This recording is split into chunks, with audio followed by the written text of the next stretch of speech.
Chapter 7 of Dracula by Bram Stoker. Cutting from the Daily Graph, 8th of August. Pasted in Mina Murray's journal. From a correspondent, Whitby. One greatest and suddenest storms on record has just been experienced here, with results both strange and unique. The weather had been somewhat sultry, but not to any degree uncommon in the month of August. Saturday evening was as fine as was ever known, and the great body of holiday makers laid out yesterday for visits to Mulgrave Woods, Robin Hood's Bay, Rig Mill, Runswick, Staithes, and the various trips in the neighbourhood of Whitby. The steamers Emma and Scarborough made trips up and down the coast, and there was an unusual amount of tripping both to and fro from Whitby.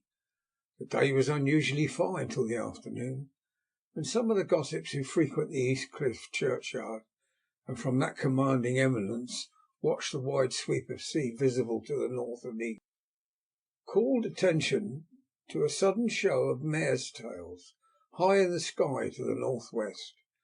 The wind was then blowing from the southwest in the mild degree which in barometrical language is ranked number 2, light breeze. The coastguard on duty at once made a report, and one old fisherman, who for more than half a century has kept watch on weather signs from the East Cliff, foretold in an emphatic manner the coming of a sudden storm. The approach of sunset was so very beautiful, so grand in its masses of splendidly coloured clouds, that there was quite an assemblage on the walk along the cliff of the old churchyard to enjoy the beauty. Before the sun dipped below the black mass of Kettle Ness, standing boldly athwart the western sky, its downward way was marked by myriad clouds of every sunset colour, flame purple, pink, green, violet, and all the tints of gold, with here and there masses not large but of seemingly absolute blackness, in all sorts of shapes, as well outlined as colossal silhouettes. The experience was not lost on the painters, and doubtless some of the sketches of the prelude to the great storm will grace the R.A. and R.I. walls in May next. More than one captain made up his mind then and there that his cobble, or his mule, as they term the different classes of boats, would remain in the harbour till the storm had passed. The wind fell away entirely during the evening, and at midnight there was a dead calm. A sultry heat, and that prevailing intensity which on the approach of thunder affects persons of a sensitive nature. There were but few lights in sight at sea. Even the coasting steamers, which usually hug the shore so closely, kept well to seaward, and but a few fishing boats were in sight. The only sail noticeable was a foreign schooner, with all sails set, which was seemingly going westwards. The foolhardiness or ignorance of her officers was the prolific theme for comment while she remained in sight, and efforts were made to signal her to reduce sail in face of her danger. Before the night shut down she was seen with sails idly flapping as she gently rolled on the undulating swell of the sea, as idle as a painted ship upon a painted ocean.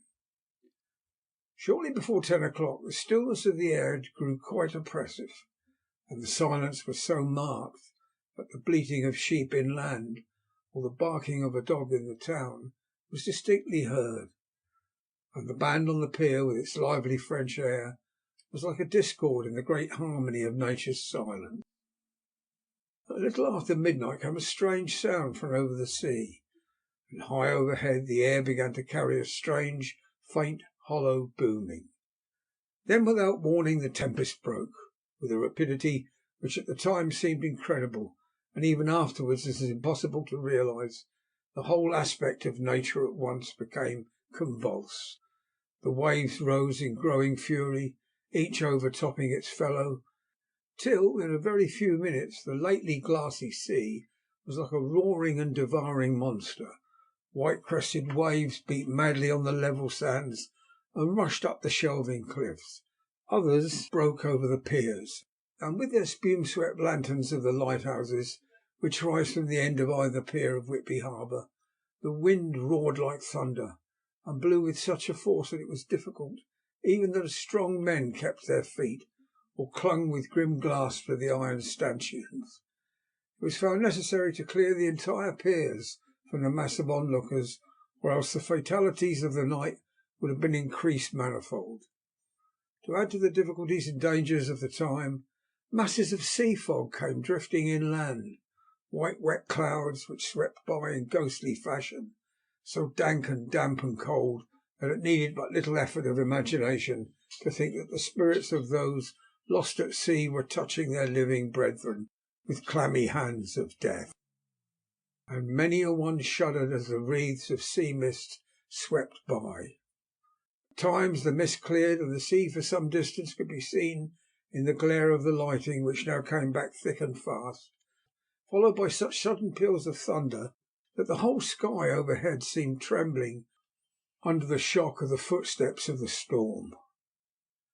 Some of the scenes thus revealed were of immeasurable grandeur and of absorbing interest, the sea running mountains high, through skywards with each wave mighty masses of white foam, which the tempest seemed to snatch at and whirl away into space, here and there a fishing boat with a rag of sail running madly for shelter before the blast, now and again the white wings of a storm-tossed sea-bird on the summit of the east cliff. The new searchlight was ready for experiment, but had not yet been tried. The officers in charge of it got into working order, and in the pauses of the inrushing mist swept with it the surface of the sea.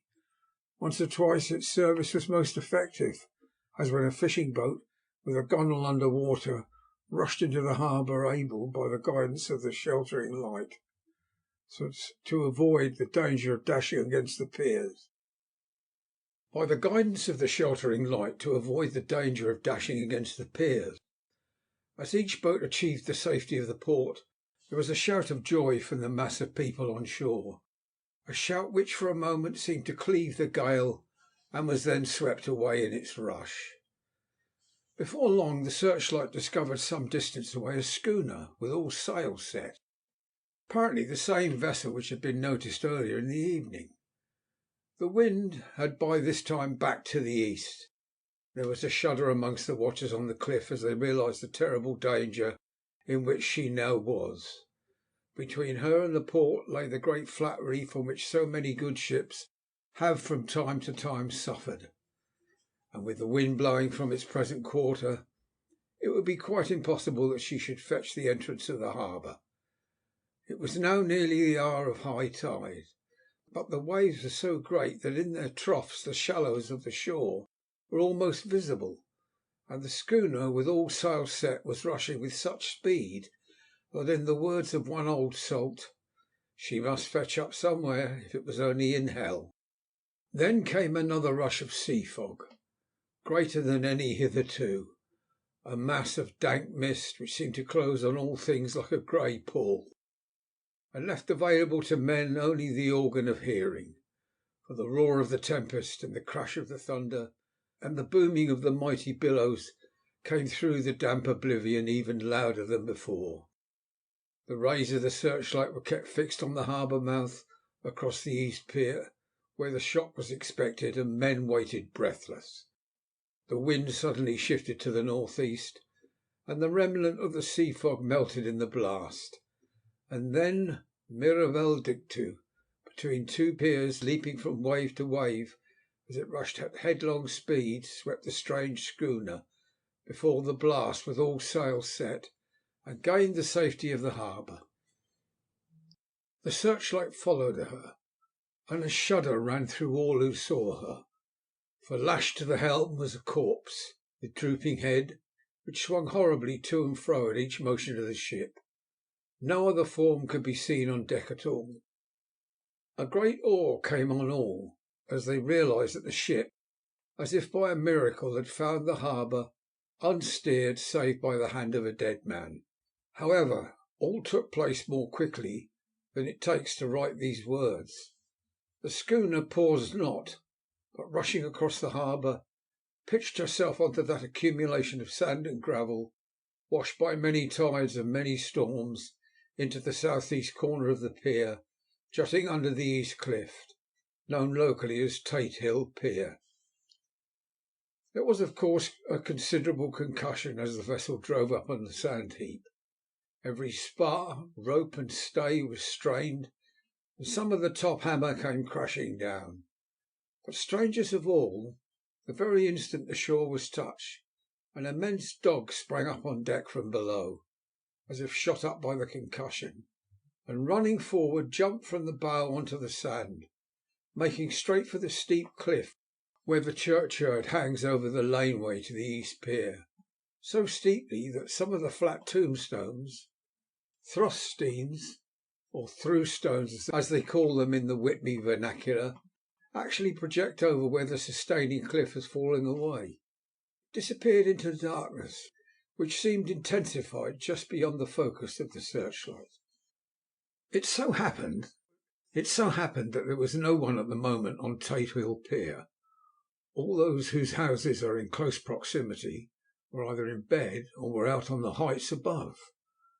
Thus the coastguard on duty on the eastern side of the harbour, who at once ran down to the little pier, was the first to climb on board.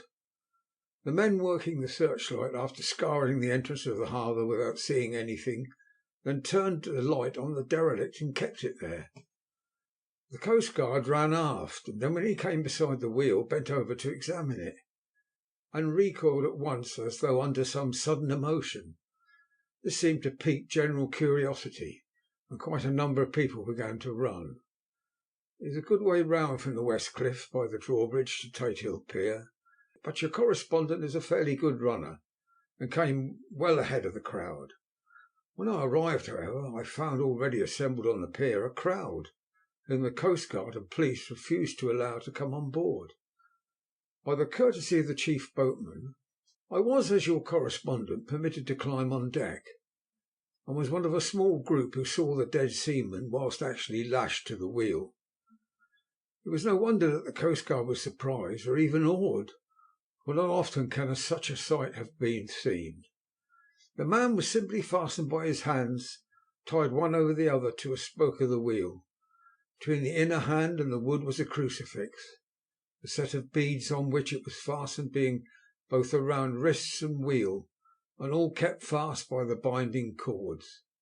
The poor fellow may have been seated at one time, but the flapping and buffeting of the sails had worked through the rudder of the wheel and dragged him to and fro, so that the cords which he was tied had cut the flesh to the bone. Accurate note was made of the state of things, and a doctor, Surgeon J.M. Caffin, of 33 East Elliot Place, who came immediately after me, declared after making an examination that the man must have been dead for quite 2 days. In his pocket was a bottle of carefully corked empty, save for a little roll of paper, which proved to be the addendum to the log. The coastguard said the man must have tied up his own hands, fastening the knots with his teeth. The fact that a coastguard was the first on board may save some complications later on in the Admiralty Court. For coastguards cannot claim the salvage, which is the right of the first civilian entering on a derelict. Already, however, the legal tongues are wagging, and one young law student is loudly asserting that the rights of the owner are completely sacrificed, his property being held in contravention of the statutes of Mortmain, since the tiller, as emblemship, is not proof of delegated possession. It is held in the dead hand. It is needless to say that the dead steersman had been reverently removed from the place where he held his honourable watch and ward till death, a steadfastness as noble as that of the young Casabianca, and placed in the mortuary to wait inquest. Already the sudden storm is passing, and its fierceness is abating. Crowds are scattering homeward, and the sky is beginning to redden over the Yorkshire wolds.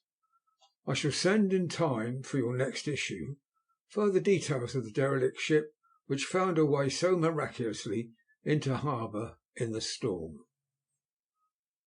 Whitby, 9th of August. The sequel to the strange arrival of the derelict in the storm last night is almost more startling than the thing itself. It turns out that the schooner is a Russian from Varna, and is called the Demeter. She was almost entirely in ballast of silver sand, with only a small amount of cargo, a number of great wooden boxes filled with mould.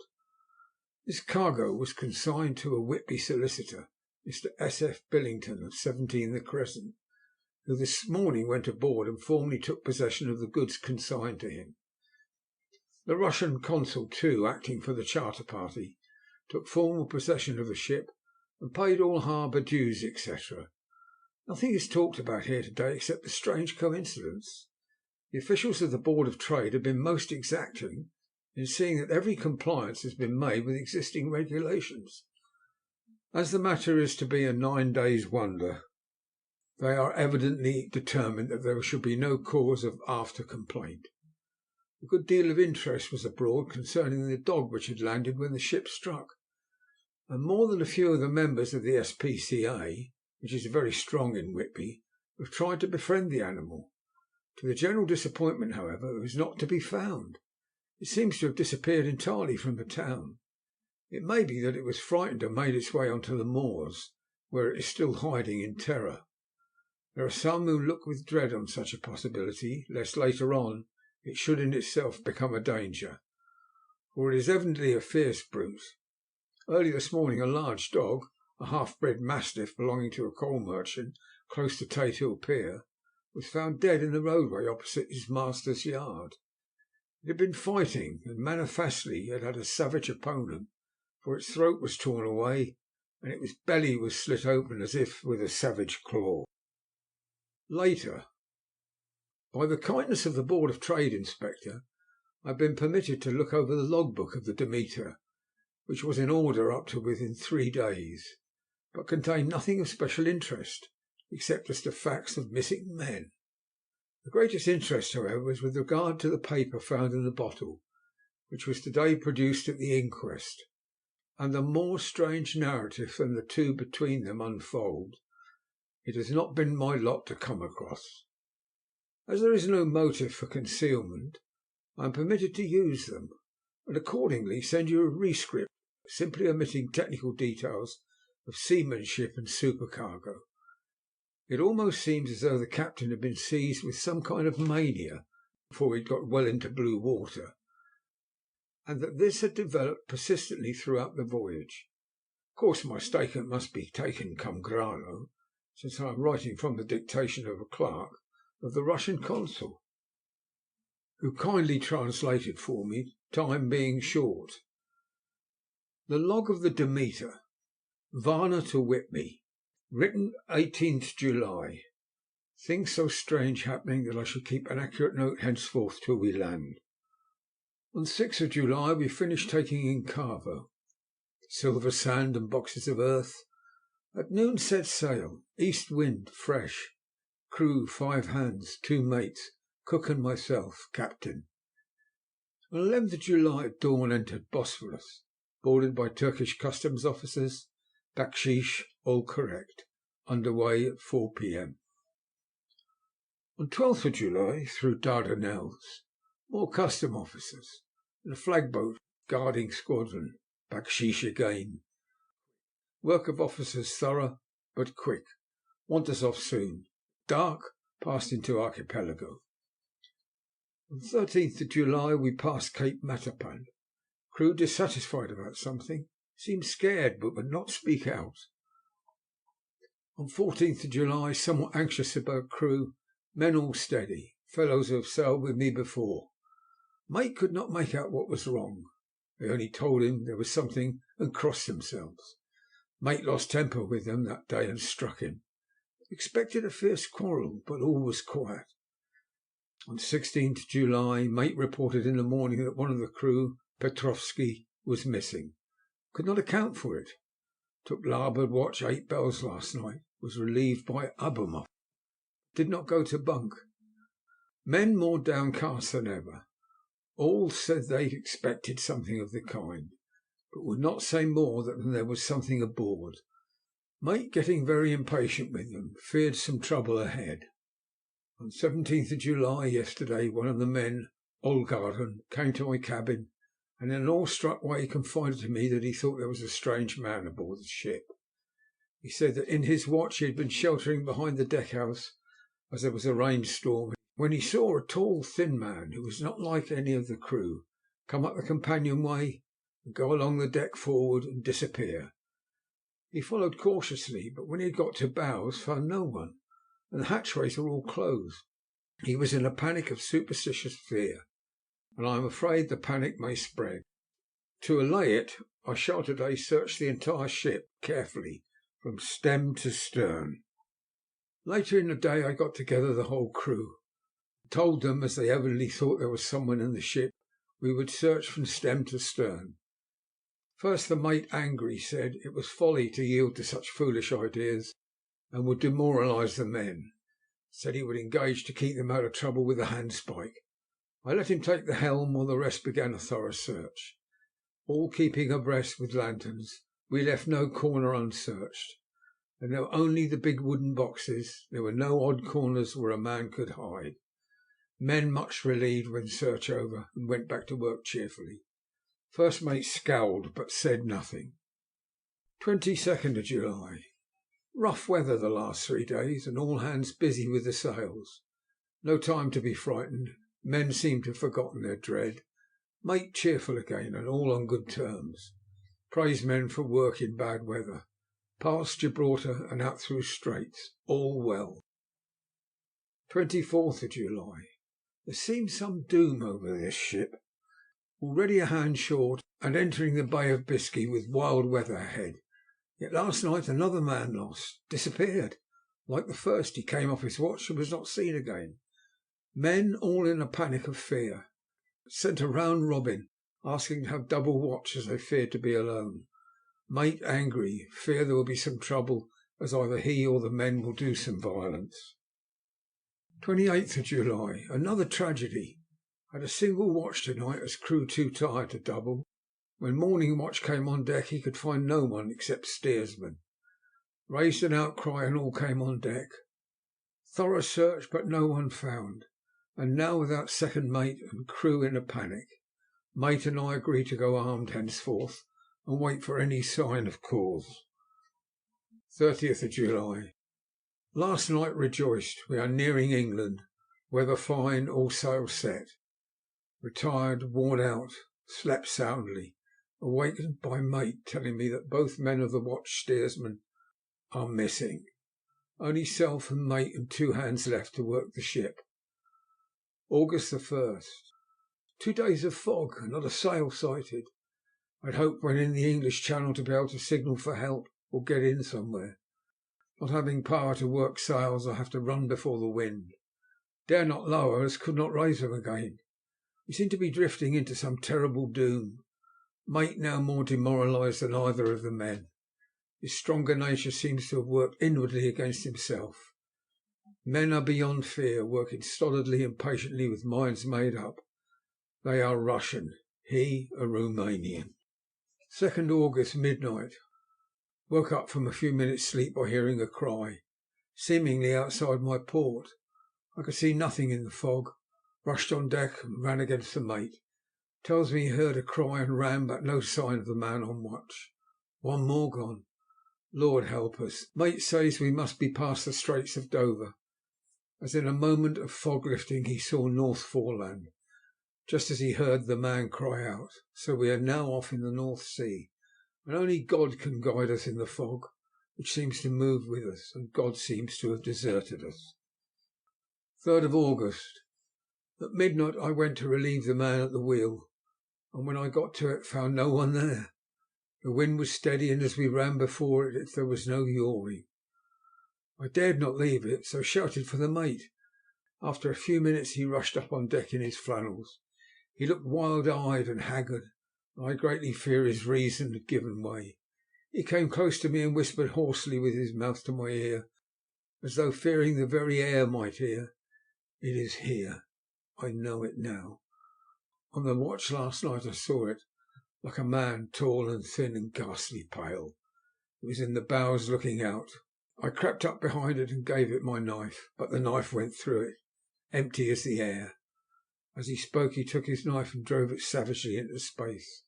Then he went on, but it is here. and I'll find it. It is in the hold, perhaps in one of those boxes. I'll unscrew them one by one and see. You work the helm." And with a warning look and his finger on his lip, he went below. There was springing up a choppy wind, and I could not leave the helm. I saw him come out on deck again with a tool chest and a lantern, and go down the forward hatchway. He is mad, stark raving mad, and it is no use my trying to stop him. He can't hurt those big boxes, they are invoiced as clay, and to pull them about is as harmless a thing as he could do. So here I stay and mind the helm and write these notes. I can only trust in God and wait until the fog clears. Then if I can't steer into any harbour, with the wind that is, I shall cut down the sails and lie by and signal for help. It is nearly all over now, just as I was beginning to hope that the mate would come out calmer, for I heard him knocking away at something in the hold, and work is good for him. There came up the hatchway a sudden startled scream, which made my blood run cold, and up on the deck he came as if shot from a gun, a raging madman with his eyes rolling, his face convulsed with fear. "Save me, save me!" he cried. And then he looked round on the blanket of fog. His horror turned to despair, and in a steady voice he said, "You'd better come to, Captain, before it's too late. He is there.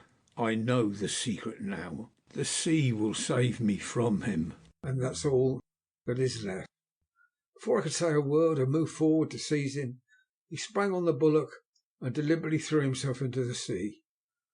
I suppose I know the secret too now. It was this madman who had got rid of the men one by one, and now he has followed them himself. God help me! How am I to account for all those horrors when I get to port? When I get to port, will that ever be? Still fog which the sunrise cannot pierce.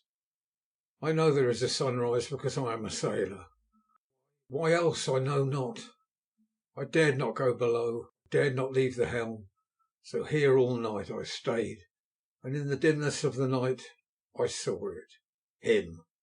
God forgive me, but the mate was right to jump overboard. It was better to die like a man, to die like a sailor in blue water. No man can object. But I am captain, and I must not leave my ship. But I shall baffle this fiend or monster, for I shall tie my hands to the wheel when my strength begins to fail, and along with them I shall tie that which it, dare not touch. And then by good wind or foul I shall save my soul and my honour as a captain. I am growing weaker, and the night is coming on. If he can look me in the face again, I may not have time to act. If we are wrecked, maybe this bottle may be found, and those who find it may understand.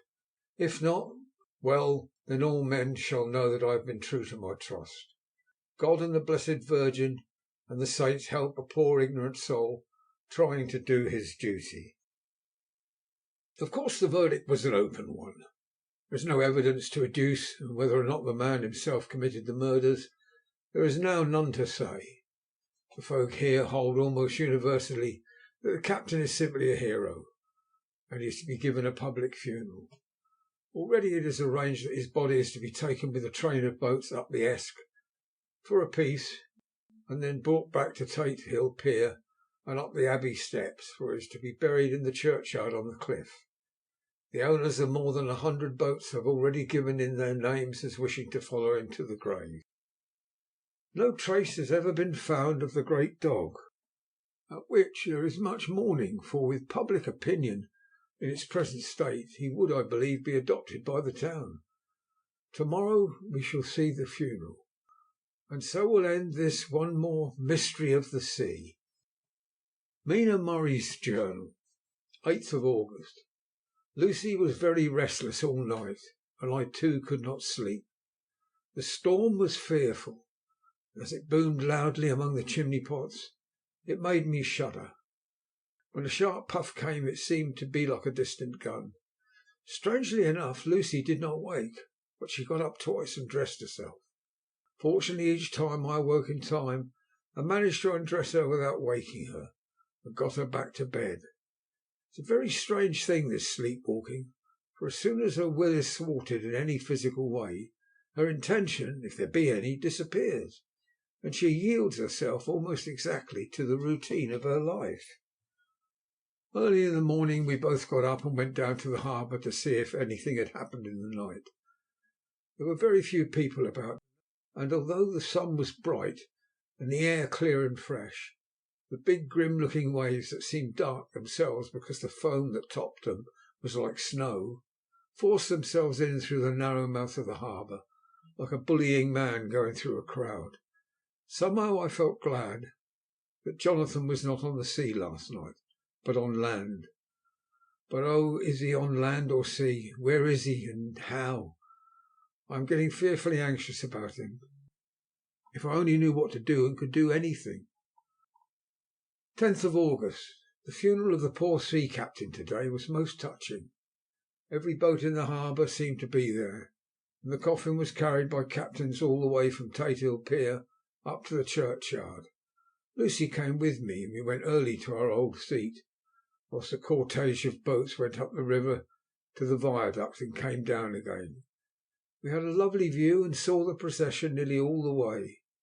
The poor fellow was laid to rest quite near our seat, so that we stood on it when the time came and saw everything. Poor Lucy seemed much upset. She was restless and uneasy all the time, and I cannot but think that her dreaming at night is telling on her. She is quite odd in one thing. She will not admit to me that there is any cause for restlessness, or if there be, she does not understand it herself. There is an additional cause in that. Poor old Mr. Swales was found dead this morning on our seat. His neck had been broken. He had evidently, as the doctor said, fallen back in the seat in some sort of fright, for there was a look of fear and horror on his face that men said made them shudder. Poor dear old man! Perhaps he had seen death with his dying eyes. Lucy is so sweet and sensitive that she feels the influences more acutely than other people do. Just now she was quite upset by a little thing which I did not much heed, though I am myself very fond of animals. One of the men who came up here often to look for the boats was followed by his dog. The dog is always with him. They are both quiet persons, and I never saw the man angry nor heard the dog bark. During the service the dog would not come to its master, who was on the seat, but kept a few yards off, barking and howling. His master spoke to it gently, and then harshly, and then angrily, but it would neither come nor cease to make a noise. It was in a sort of fury, with its eyes savage, and all its hair bristling out like a cat's tail when puss is on the warpath. Finally the man too got angry, and jumped down and kicked the dog, and took it by the scruff of the neck, and half dragged and half threw it on the tombstone on which the seat is fixed. The moment it touched the stone the poor thing became quiet, and fell into a tremble. It did not try to get away, but crouched down, quivering and cowering, and was in such a pitiable state of terror, although I tried, though without effect, to comfort it. Lucy was full of pity too, but she did not attempt to touch the dog, but looked at it in an agonized sort of way. I greatly fear she is too supersensitive for nature to go through the world without trouble. She will be dreaming of this tonight, I am sure. The whole agglomeration of things, the ship steered into port by a dead man, his attitude tied to the wheel with a crucifix and beads, the touching funeral, the dog, now furious and now in terror, will afford material for her dreams. I think it would be best for her to go to bed tired out physically, so I shall take her for a long walk by the cliffs to Robin Hood's Bay and back. She ought not to have much inclination for sleepwalking then. End of Chapter 7.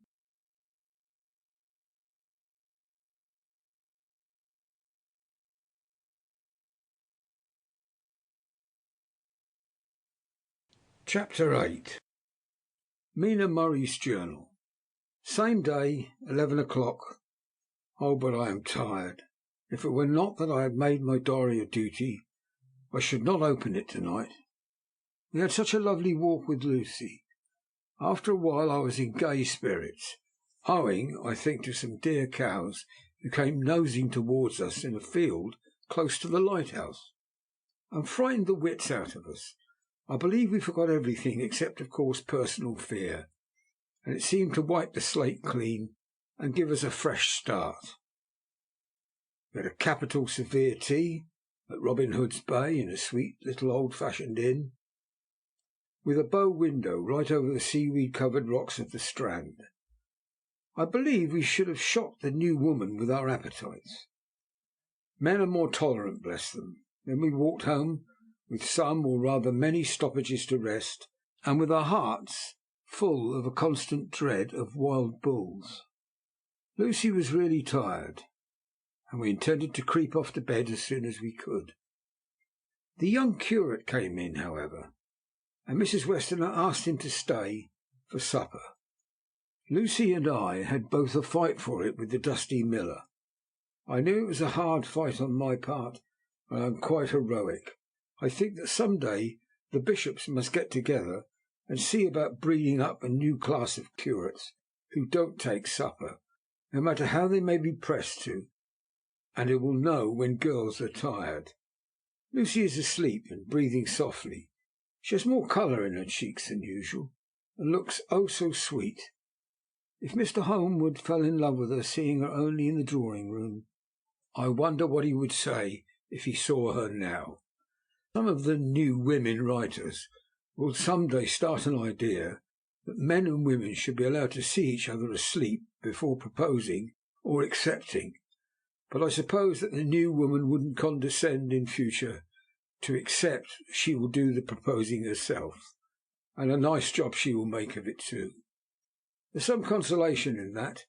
I am so happy tonight because dear Lucy seems better. I really believe she has turned the corner, and that we're over her troubles with dreaming. I should be quite happy if I only knew if Jonathan, God bless and keep him.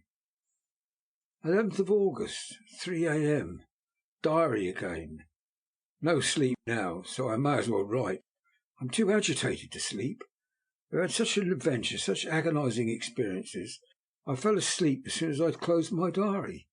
Suddenly I became broad awake, and sat up with a horrible sense of fear upon me, and some feeling of emptiness around me. The room was dark, so I could not see Lucy's bed. I stole across and felt for her. The bed was empty. I lit a match and found she was not in the room. The door was shut, but not locked as I had left it.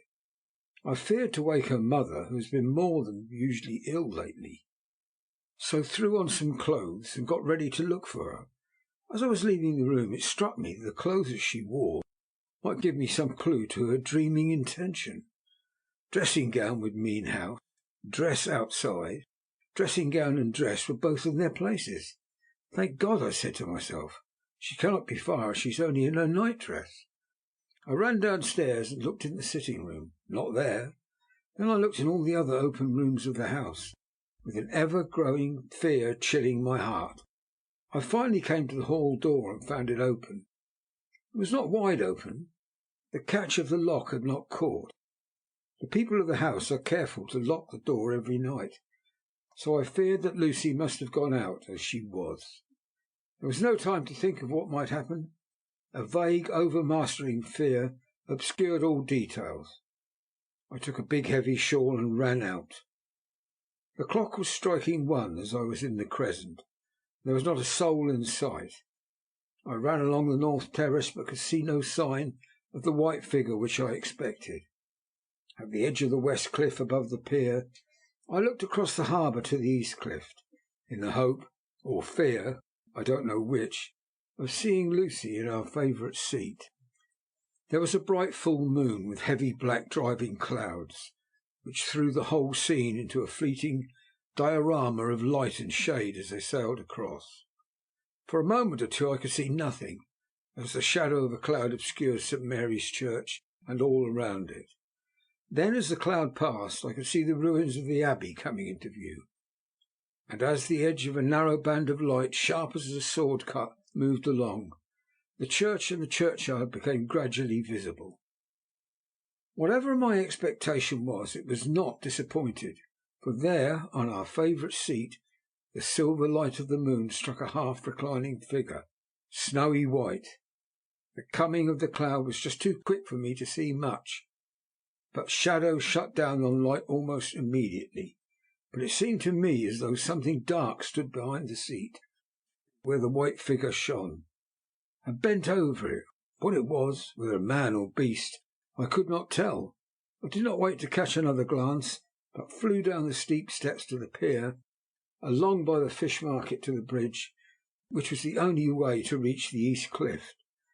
The town seemed as dead, for not a soul did I see. I rejoiced that it was so, for I wanted no witness to poor Lucy's condition. Time and distance seemed endless, and my knees trembled, and my breath became laboured as I toiled up the endless steps to the Abbey. I must have gone fast, yet it seemed to me as if my feet were weighted with lead, and as though every joint in my body were rusty. When I got almost to the top, I could see the seat and the white figure, for I was now close enough to distinguish it, even through the spells of shadow. There was undoubtedly something long and black bending over the half-reclining white figure. I called in fright, "Lucy, Lucy!" and something raised a head, and from where I was I could see a white face and red gleaming eyes. Lucy did not answer. I ran into the entrance of the churchyard. As I entered, the church was between me and the seat, and for a minute or so I lost sight of her.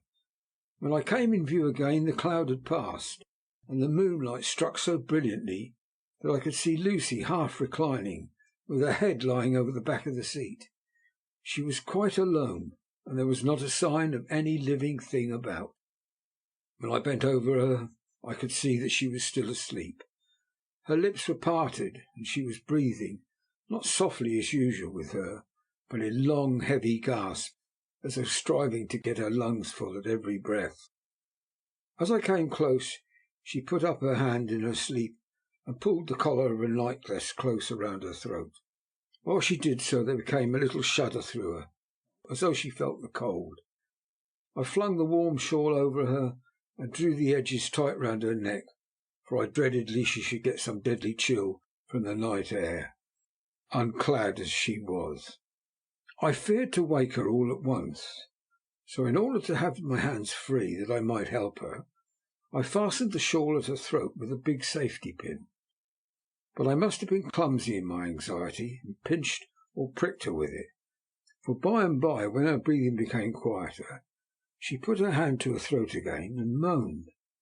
When I had her carefully wrapped up, I put my shoes on her feet, and then began very gently to wake her. At first she did not respond, but gradually she became more uneasy in her sleep, moaning and sighing occasionally. At last, as time was passing fast, and for many other reasons I wished to get her home at once, I shook her more forcibly, till finally she opened her eyes and awoke.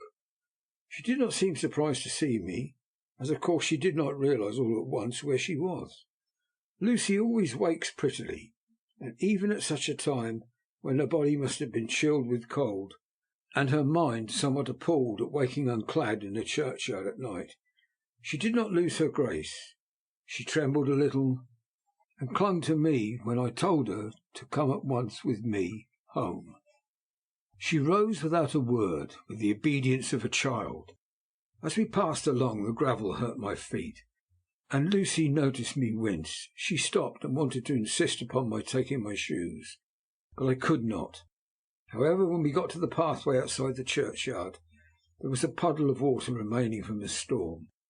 I daubed my feet with mud, using each foot in turn, so that as we went home, no one, in case we should meet anyone, should notice my bare feet. Fortune favoured us, and we got home without meeting a soul. Once we saw a man who seemed not quite sober passing along the street in front of us, but we hid in a door till he had disappeared up an opening such as there are here, steep little closes, or wynds as they call them in Scotland. My heart beat so loud all the time that sometimes I thought I should faint.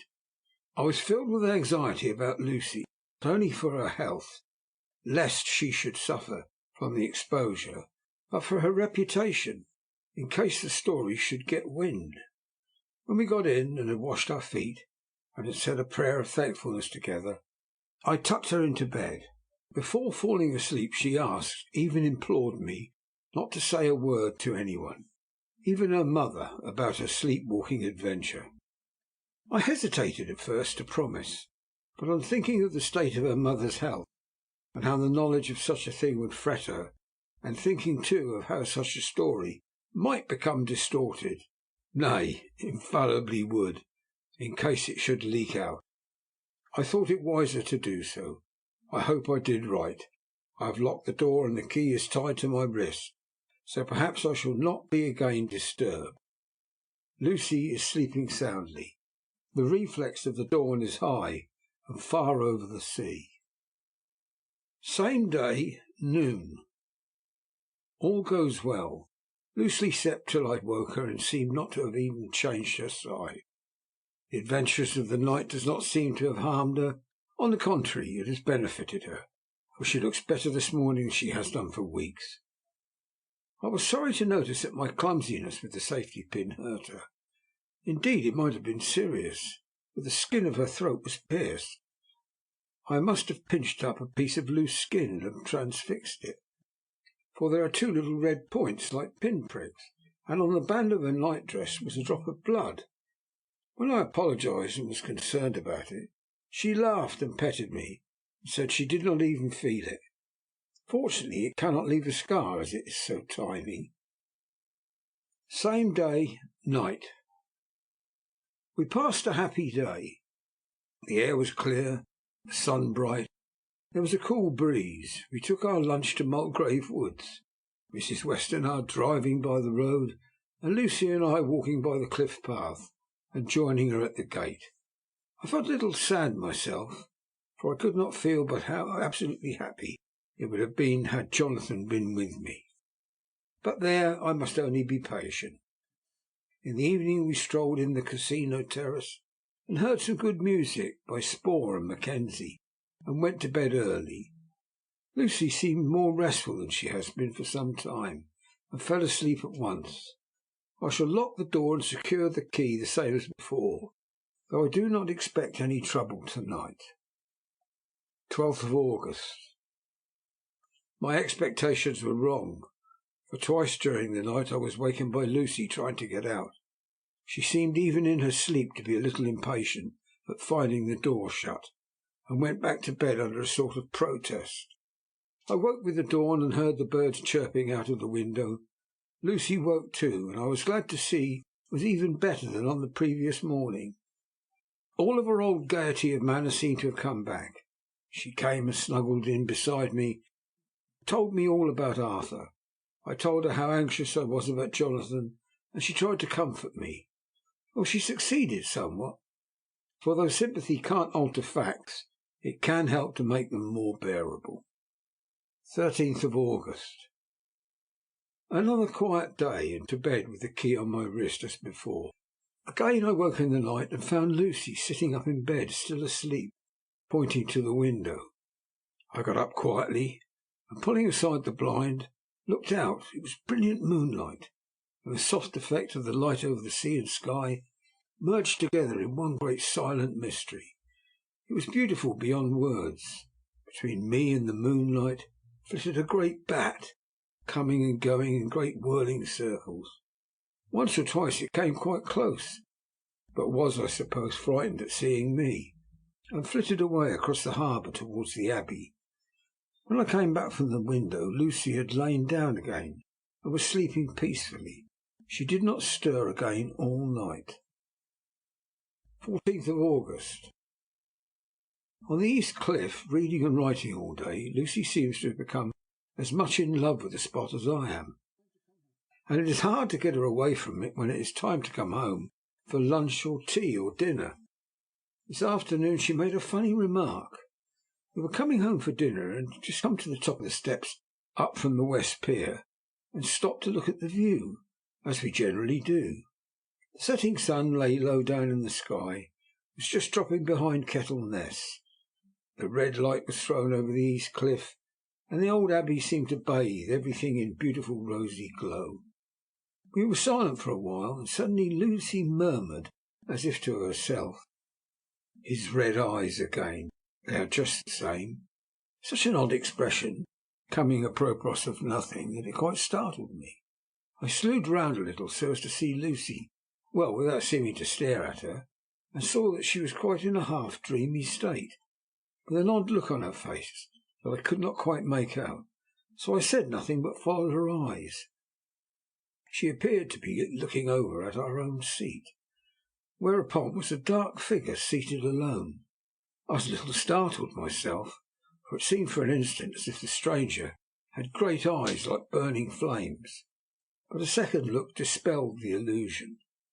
The red sunlight was shining in the windows of St. Mary's Church beyond the seat, and as the sun clipped there was just sufficient to change the refraction and recollection to make it appear as if the light moved.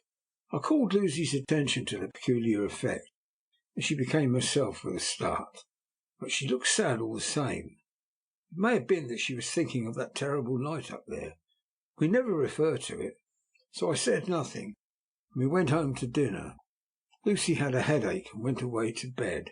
I saw her asleep and went out for a little stroll myself. I walked along the cliffs to the west and was full of sweet sadness, for I was thinking of Jonathan. When coming home, it was then bright moonlight, so bright that through the front of our part of the crescent was in shadow. Everything could be well seen. I threw a glance up at our window and saw Lucy's head leaning out. I thought that perhaps she was looking out for me, so I opened my handkerchief and waved it. She did not notice or make any movement whatever. Just then the moonlight crept round an angle of the building, and the light fell on the window. There distinctly was Lucy, with her head lying up against the side of the window-sill, and her eyes shut. She was fast asleep, and by her, seated on the window-sill, there was something that looked like a good-sized bird. I was afraid she might get a chill, so I ran upstairs, but as I came into the room, she was moving back to her bed, fast asleep, and breathing heavily. She was holding her hand to her throat, as though to protect it from cold. I did not wake her, but tucked her up warmly. I have taken care that the door is locked and the windows securely fastened. She looks so sweet as she sleeps, but she is paler than is her wont. There is a drawn, haggard look under her eyes which I do not like. I fear she is fretting about something. I wish I could find out what it is. 15th of August. Rose later than usual. Lucy was languid and tired, and slept on after we had been called. We had a happy surprise at breakfast. Arthur's father is better, and wants the marriage to come off soon. Lucy is full of quiet joy, and her mother is glad and sorry at once. Later on in the day she told me the cause. She is grieved to lose Lucy as her very own, but she is rejoiced that she is soon to have someone to protect her. Poor dear sweet lady, she confided to me that she has got her death warrant. She has not told Lucy, and made me promise secrecy. Her doctor told her that within a few months at most she must die, for her heart is weakening. At any time, even now, a sudden shock would be almost sure to kill her. Ah, we were wise to keep from her the affair of the dreadful night of Lucy's sleepwalking. 17th of August. No diary for 2 whole days. I have not had the heart to write. Some sort of shadowy pall seems to be coming over our happiness. No news from Jonathan, and Lucy seems to be growing weaker, whilst her mother's hours are numbering to a close. I do not understand Lucy's fading away as she is doing. She eats well, she sleeps well, and enjoys the fresh air, but all the time the roses in her cheeks are fading, and she gets weaker and more languid day by day. At night I hear her gasping as if for air. I keep the key of our door always fastened to my wrist at night, but she gets up and walks around the room, and sits at the open window. Last night I found her leaning out when I woke up, and when I tried to wake her I could not. She was in a faint. When I managed to restore her she was as weak as water, and cried silently between long painful struggles for breath. When I asked her how she came to be at the window, she shook her head and turned away. I trust her feeling ill may not be from that unlucky prick of the safety pin. I looked at her throat just now as she lay asleep, and the tiny wounds seem not to have healed. They are still open, and, if anything, larger than before. The edges of them are faintly white. They are like little white dots with red centres. Unless they heal within a day or two, I shall insist on the doctor seeing about them. Letter, Samuel F. Billington and Son, Solicitors, Whitby, to Messrs. Carter, Patterson and Co., London, 17th of August. Dear Sirs, herewith please receive invoice of goods sent by Great Northern Railway. Same are to be delivered at Carfax, near Purfleet, immediately on receipt at goods station, King's Cross. The house is at present empty, but enclosed please find all keys, all of which are labelled. You will please deposit the boxes, 50 in number, which form the consignment of the partially ruined building forming part of the house, and marked A on a rough diagram enclosed.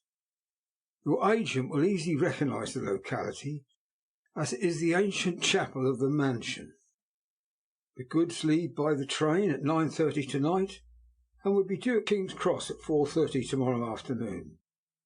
As our client wishes the delivery made as soon as possible, we shall be obliged by your having teams ready at King's Cross at the time named, and forthwith conveying the goods to the destination.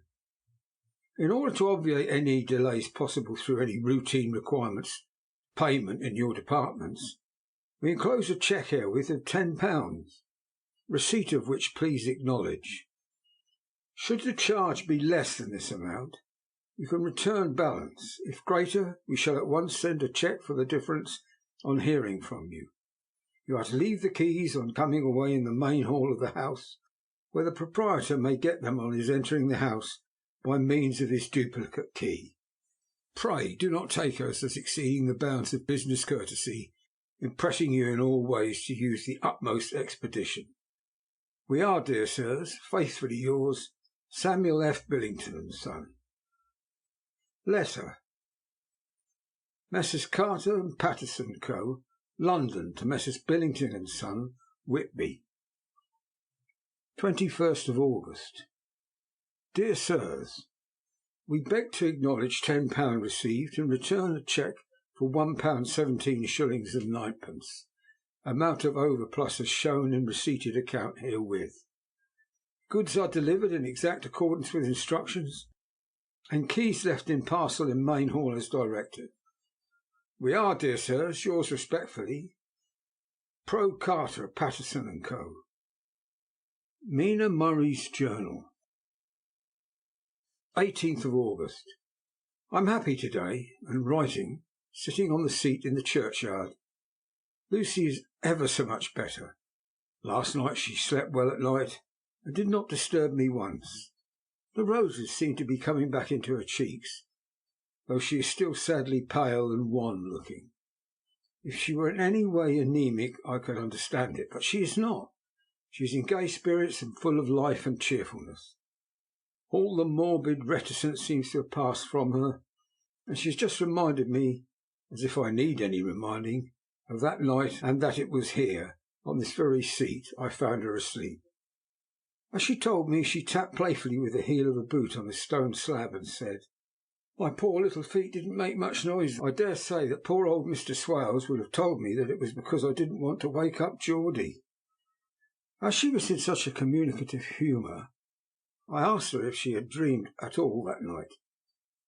Before she answered, that sweet puckered look came into her forehead, which Arthur, I call him Arthur from her habit, says he loves, and indeed I don't wonder that he does.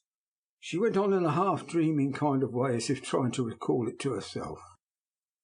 I didn't quite dream, but it all seemed to be real. I only wanted it to be here in this spot. I don't know why, for I was afraid of something. I don't know what, I remember, though I suppose I was asleep passing through the streets and over the bridge. A fish leapt as I went by, and I leaned over to look at it, and I heard a lot of dogs howling. The whole town seemed as if it must be full of dogs all howling at once. And I went up the steps, Then I had a vague memory of something long and dark with red eyes, just as we saw in the tunnel, and something very sweet and very bitter all around me at once. And then I seemed sinking into green water, and there was a singing in my ears as I've heard there is to drowning men. And then everything seemed passing away from me. My soul seemed to go out from my body and float around in the air. I seem to remember that once the West Lighthouse was right under me. There was a sort of agonizing feeling as if I were in an earthquake, and I came back and found you shaking my body. I saw you do it before I felt you. She began to laugh. It seemed a little uncanny to me, and I listened to her breathlessly. I did not quite like it, and I thought it better not to keep her mind on the subject. So we drifted on to other subjects, and Lucy was like her old self again. When we got home, the fresh breeze had braced her up, and her pale cheeks were really more rosy. Her mother rejoiced when she saw her, and we all spent a very happy evening together. 19th August. Joy, joy, joy. No, not all joy. At last, news of Jonathan. The dear fellow has been ill, and that's why he did not write. I am not afraid to think or say it now that I know. Mr. Hawkins sent me on the letter, and wrote himself, oh so kindly. I am to leave in the morning and go over to Jonathan, and to help to nurse him if necessary, and bring him home.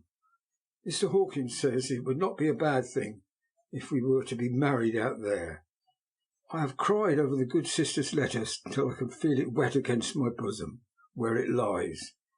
It is of Jonathan, and must be next my heart, for he is in my heart. My journey is all mapped out, and my luggage ready. I am only taking one change of dress.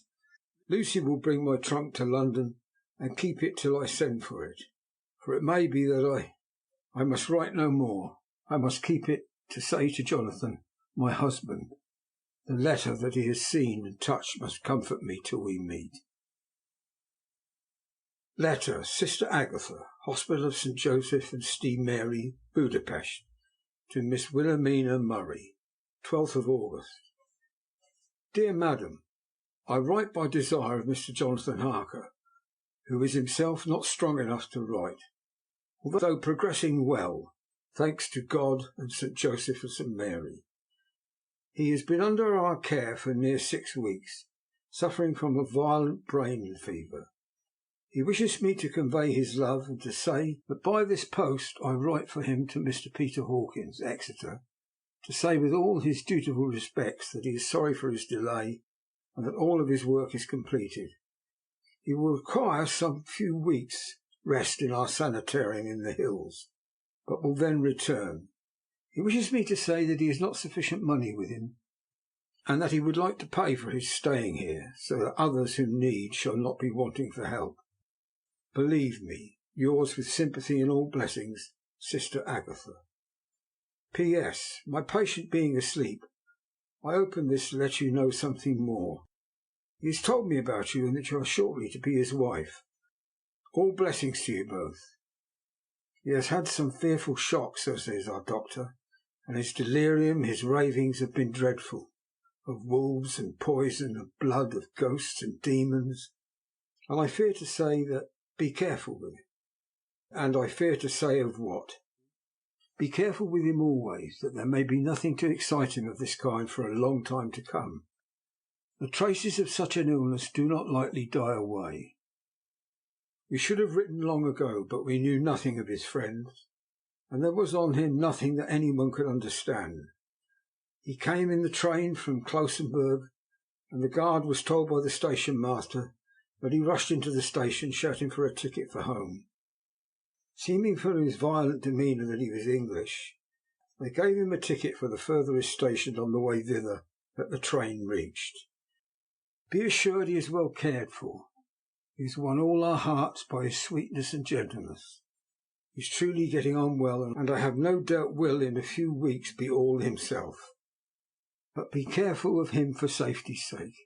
There are, I pray God and St. Joseph and St. Mary, many, many happy years for you both. Dr. Seward's Diary. 19th of August.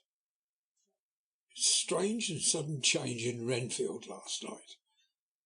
About 8 o'clock he began to get excited and sniff about, as a dog does when setting. The attendant was struck by his manner, and knowing my interest in him, encouraged him to talk. He is usually respectful to the attendant, and at times servile, but tonight the man tells me he was quite haughty, would not condescend to talk with him at all. All he would say was, "I don't want to talk to you. You don't count now. The master is at hand." The attendant thinks it's some sudden form of religious mania which has seized him. If so, we must look out for squalls, for a strong man with a homicidal and religious mania at once might be dangerous.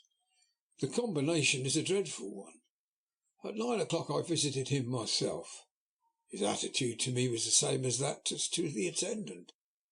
In his sublime self-feeling, the difference between myself and the attendant seemed to him as nothing. It looks like a religious mania, and he will soon think that he himself is God. These infinitesimal distinctions between man and man are too paltry for an omnipotent being. How these madmen give themselves away!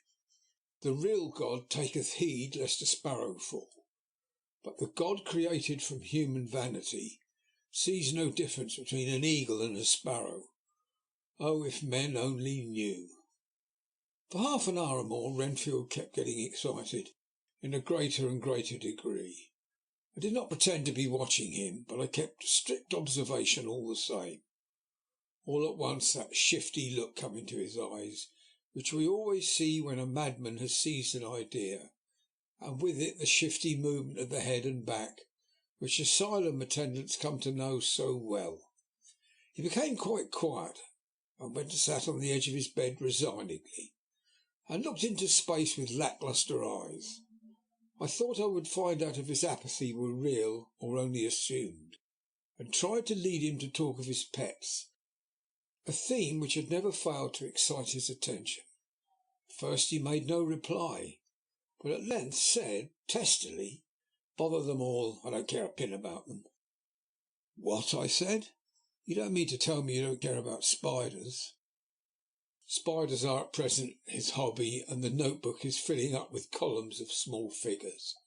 To this he answered enigmatically, "The bride-maidens rejoice the eyes that wait the coming of the bride, but when the bride draweth nigh, then the maidens shine not to the eyes that are filled."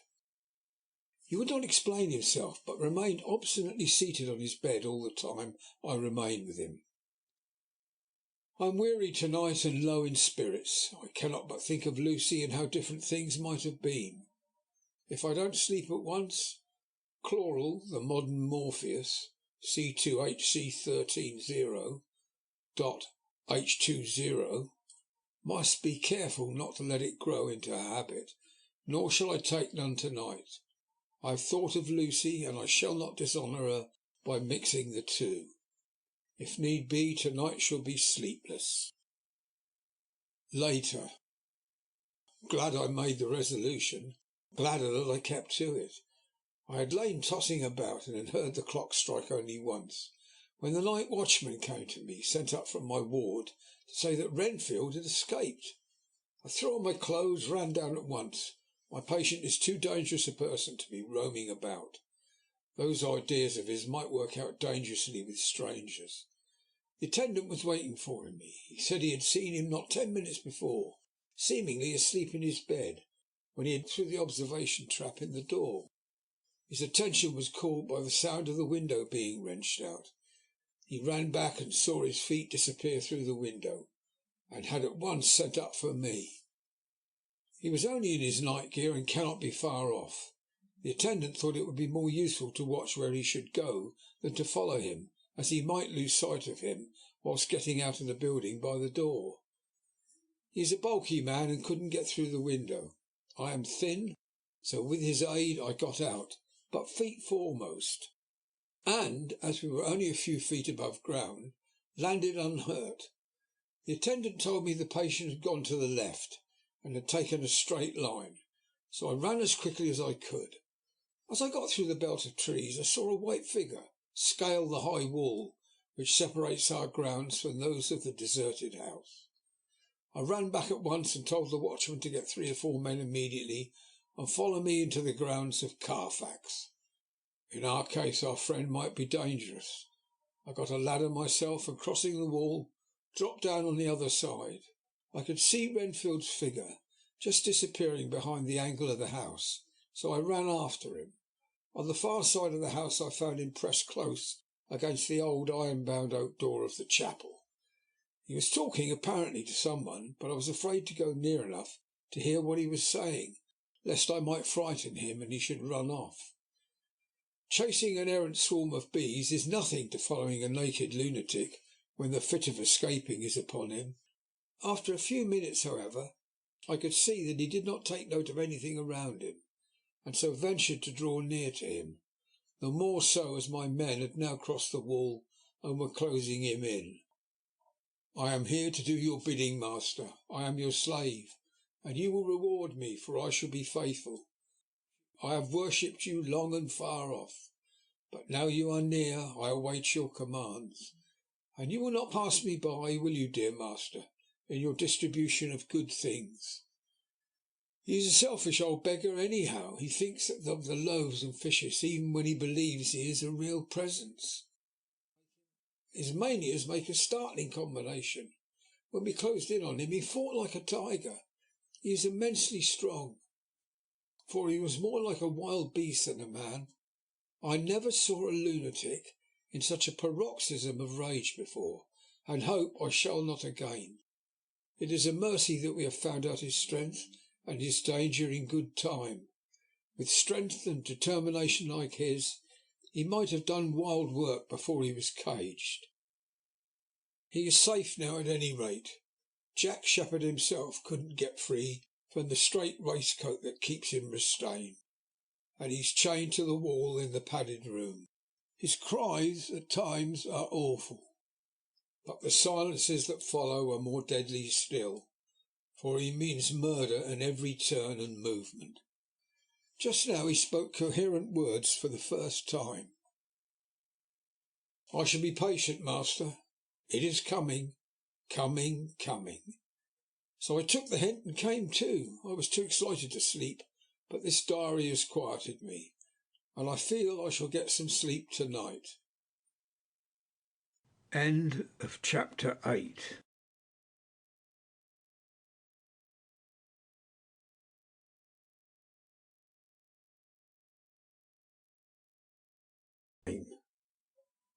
Chapter 9.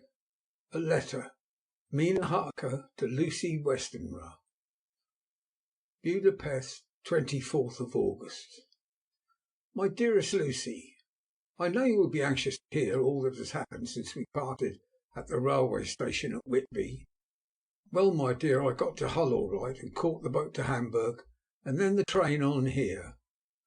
I feel that I can hardly recall anything of the journey except that I knew I was coming to Jonathan, and that as I should have to do some nursing, I had better get all the sleep I could.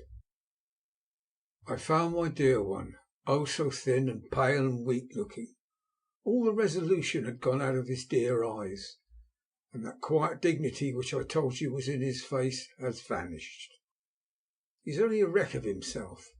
He does not remember anything that has happened to him for a long time past. At least he wants me to believe so, and I shall never ask. He has had some terrible shock, and I fear it might tax his poor brain if he were to try to recall it.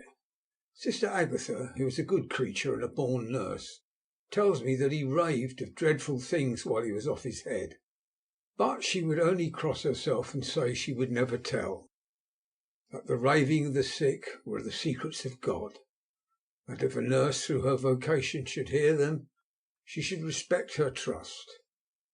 She is a sweet, good soul, and the next day when she saw I was troubled, she opened up on the subject again, and after saying that she should never mention what my poor dear raved about, I can tell you this much, my dear, that it was not about anything which he has done wrong himself, and you, as his wife to be, have no cause to be concerned.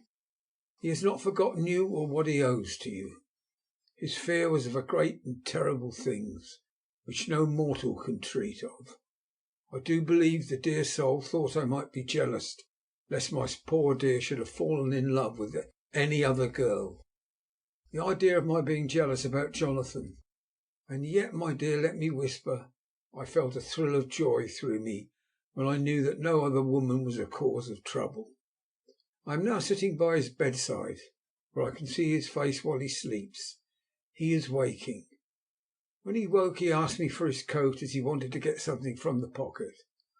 I asked Sister Agatha, and she brought all his things. I saw that amongst them was his notebook, and was going to ask him to let me look at it, for I knew then I might find some clue to his trouble. But I supposed he must have seen my wish in my eyes, for he sent me over to the window, saying he wanted to be quite alone for a moment. Then he called me back, and when I came he had his hand over the notebook, and he said to me very solemnly, "Wilhelmina." I knew then that he was in deadly earnest, for he has never called me by that name since he asked me to marry him. You know, my dear, my ideas of the trust between husband and wife. There should be no secret, no concealment. I have had a great shock, and when I try to think of what it is I feel, my head spins round, and I do not know if it was all real or the dreaming of a madman. You know I have had brain fever, and that it is to be mad. The secret is here, and I do not want to know it. I want to take up my life here with our marriage. For, my dear, we are decided to be married as soon as the formalities are complete. Are you willing, Wilhelmina, to share my ignorance? Here is the book. Take it and keep it. Read it if you will, but never let me know, unless indeed some solemn duty should come upon me to go back to the bitter hours, asleep or awake, sane or mad, recorded here. He fell back exhausted, and I put the book under his pillow and kissed him, having asked Sister Agatha to beg the Superior to let our wedding be this afternoon, and I am waiting her reply. She has come and told me that the chaplain of the English Mission Church has been sent for. We are to be married in an hour, or as soon after as Jonathan awakes. Lucy, the time has come and gone. I feel very solemn, but very happy. Jonathan woke a little after the hour, and was all ready, and he sat up in bed, propped up with pillows. He answered his "I will" firmly and strongly. I could hardly speak. My heart was so full that even those words seemed to choke me. The dear sisters were so kind. Please God, I shall never forget them, nor the grave and sweet responsibilities I have taken upon me. I must tell you of my wedding present. When the chaplain and the sisters had left me alone with my husband, oh, Lucy, it is the first time I have written the words "my husband," left me alone with my husband, I took the book from under his pillow and wrapped it up in white paper, and tied it with a little bit of pale blue ribbon, which was round my neck, and sealed it over the knot with sealing wax. And for my seal I used my wedding ring. Then I kissed it and showed it to my husband, and told him that I would keep it so, and then it would be an outward and visible sign for us all our lives that we trusted each other, that I would never open it unless it were for his own dear sake, or for the sake of some stern duty. Then he took my hand in his, and oh, Lucy, it was the first time he took his wife's hand, and said that it was the dearest thing in all the wide world, and that he would go through all that past again to win it if need be. The poor dear meant to have said a part of the past, but he cannot think of time yet, and I shall not wonder if at first he mixes up not only the month but the year. Well, my dear, what could I say? I could only tell him that I was the happiest woman in all the wide world, and that nothing to give him except myself, my life and my trust, and that with these went my love and duty for all the days of my life. And, my dear, when he kissed me and drew me to him with his poor weak hands, it was like a very solemn pledge between us. Lucy, dear, do you know why I tell you all this? It's not only because it's all sweet to me, but because you have been and are very dear to me. It was my privilege to be your friend and guide when you came to the schoolroom to prepare for the world of life. I want you to see now, and with the eyes of a very happy wife, whither duty has led me, so that in your own married life you too may be happy as I am. My dear, please Almighty God, your life may be all promises, a long day of sunshine, with no harsh wind, no forgetting duty, no distrust. I must not wish you no pain, for that can never be, but I do hope that you will always be as happy as I am now. Goodbye, my dear. I shall post this at once, and perhaps write you very soon again. I must stop, for Jonathan is waking. I must attend to my husband. Your ever-loving Mina Harker. Letter to Lucy Westenra from Mina Harker. Whitby, 30th of August. My dearest Mina, oceans of love, millions of kisses. May you soon be in your own home with your husband.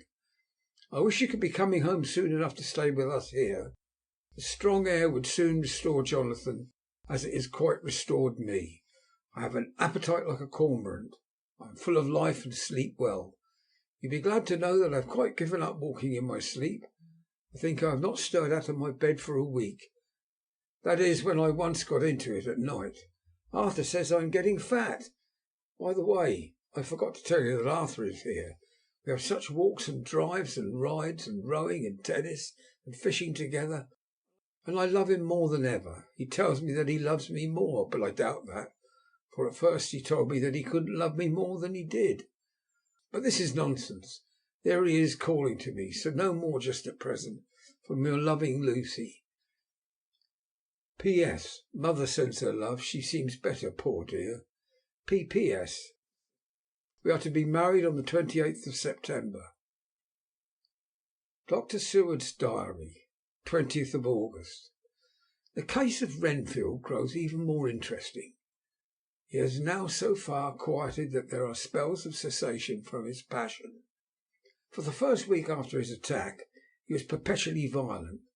Then one night as the moon rose he grew quiet, kept murmuring to himself, "Now I can wait, now I can wait." The attendant came to tell me, so I ran down at once to have a look at him.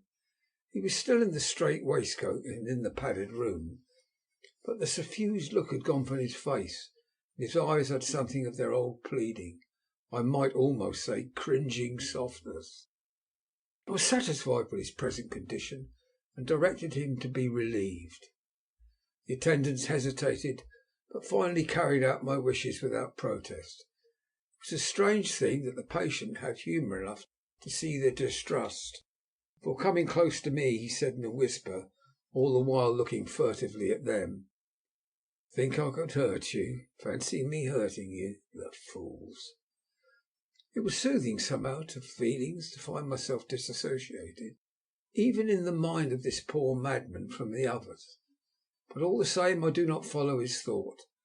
Am I to take it that I have anything in common with him, so that we are, as it were, stand together, or has he to gain from me some good so stupendous that my well-being is needful to him? I must find out later on. Tonight he will not speak. Even the offer of a kitten, or even of a full-grown cat, will not tempt him. He will only say, "I don't take any stock in cats. I have more to think of now. I can wait. I can wait." After a while I left him. The attendant tells me that he was quiet until just before dawn, and that he began to get uneasy, at length violent, until at last he fell into a paroxysm which exhausted him so that he swooned into a sort of coma. 3 nights has the same thing happened. Violent all day, then quiet from moonrise to sunrise. Wish I could get some clue to the cause. It would almost seem as if there was some influence which came and went. Happy thought! We shall have tonight place sane wits against mad ones. He escaped before without our help. Tonight he shall escape with it. We shall give him a chance, and have the men ready to follow in case they are required. 23rd of August. The unexpected always happens. How well Disraeli knew life! Our bird, when he found the cage open, would not fly, so all our subtle arrangements were for naught. At any rate, we have proved one thing, that the spells of quietness last a reasonable time. We shall in future be able to ease his bonds for a few hours each day. I've given orders to the night attendant merely to shut him up in the padded room. When once he is quiet, until an hour before sunrise, the poor soul's body will enjoy the relief, even if his mind cannot appreciate it. Hark! The unexpected again. I am called. The patient has once more escaped. Later, another night adventure. Renfield artfully waited until the attendant was entering the room to inspect. Then he dashed out past him and flew down the passage. I sent word for the attendants to follow. Again he went into the grounds of the deserted house, and we found him in the same place, pressed against the old chapel door. When he saw me he became furious, and had not the attendant seized him in time, he would have tried to kill me. As we were holding him, a strange thing happened. He suddenly redoubled his efforts, and then as suddenly grew calm. I looked round instinctively, but could see nothing. Then I caught the patient's eye and followed it, but could trace nothing as it looked into the moonlit sky, except a big bat, which was flapping its silent and ghostly way to the west. Bats usually wheel and flit about, but this one seemed to go straight on, as if he knew where he was bound for, or had some intention of his own. The patient grew calmer every instant, and presently said, "You needn't tie me. I should go quietly." Without trouble we came back to the house. I felt there was something ominous in his calm, and shall not forget this night. Lucy Westenra's diary. Hellingham, 24th of August. I must imitate Mina and keep writing things down. Then we can have long talks when we do meet. I wonder when it will be. I wish she were with me again, for I feel so unhappy. Last night I seemed to be dreaming again, just as I was at Whitby. Perhaps it is the change of air, or getting home again. It is all dark and horrid to me, for I can remember nothing. But I am full of vague fear, and I feel so weak and worn out. When Arthur came to lunch he looked quite grieved when he saw me. I hadn't the spirit to try to be cheerful. I wonder if I could sleep in Mother's room tonight. I shall make an excuse and try. 25th of August. Another bad night. Mother did not seem to take to my proposal. She seems not too well herself, and doubtless she fears to worry me. I tried to keep awake and succeeded for a while, but when the clock struck 12 it waked me from a doze, so I must have been falling asleep. There was a sort of scratching or flapping at the window, but I did not mind it, and as I remember no more, I suppose I must have fallen asleep. More bad dreams. I wish I could remember them. This morning I am horribly weak. My face is ghastly pale, and my throat pains me. It must be something wrong with my lungs, for I don't ever seem to be able to get air enough. I shall try to cheer up when Arthur comes, or else I know he will be miserable to see me so. Letter. Arthur Holmwood to Dr. Seward. Albemarle Hotel, 31st of August. My dear Jack, I want you to do me a favour. Lucy is ill, that is, she has no special disease, but she looks awful and is getting worse every day. I have asked her if there is any cause.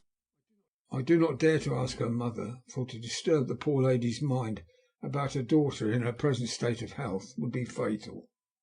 Mrs. Westenra has confided to me that her doom is spoken, disease of the heart. Though poor Lucy does not know it yet, I am sure there is something preying on my dear girl's mind. I am almost distracted when I think of her. To look at her gives me a pang. I told her I should ask you to see her, and though she demurred at first, I know why, old fellow, she finally consented. It will be a painful task for you, I know, old friend, but it is for her sake, and I must not hesitate to ask, or you to act. You are to come to lunch at Hellingham tomorrow, 2 o'clock, so as not to arouse any suspicion in Mrs. Westenra, and after lunch Lucy will take an opportunity of being alone with you. I shall come in for tea, and we can go away together. I am filled with anxiety, and want to consult with you alone as soon as I can after you have seen her. Do not fail. Arthur. Telegram, Arthur Holmwood to Seward, 1st of September. I am summoned to see my father, who is worse. I am writing.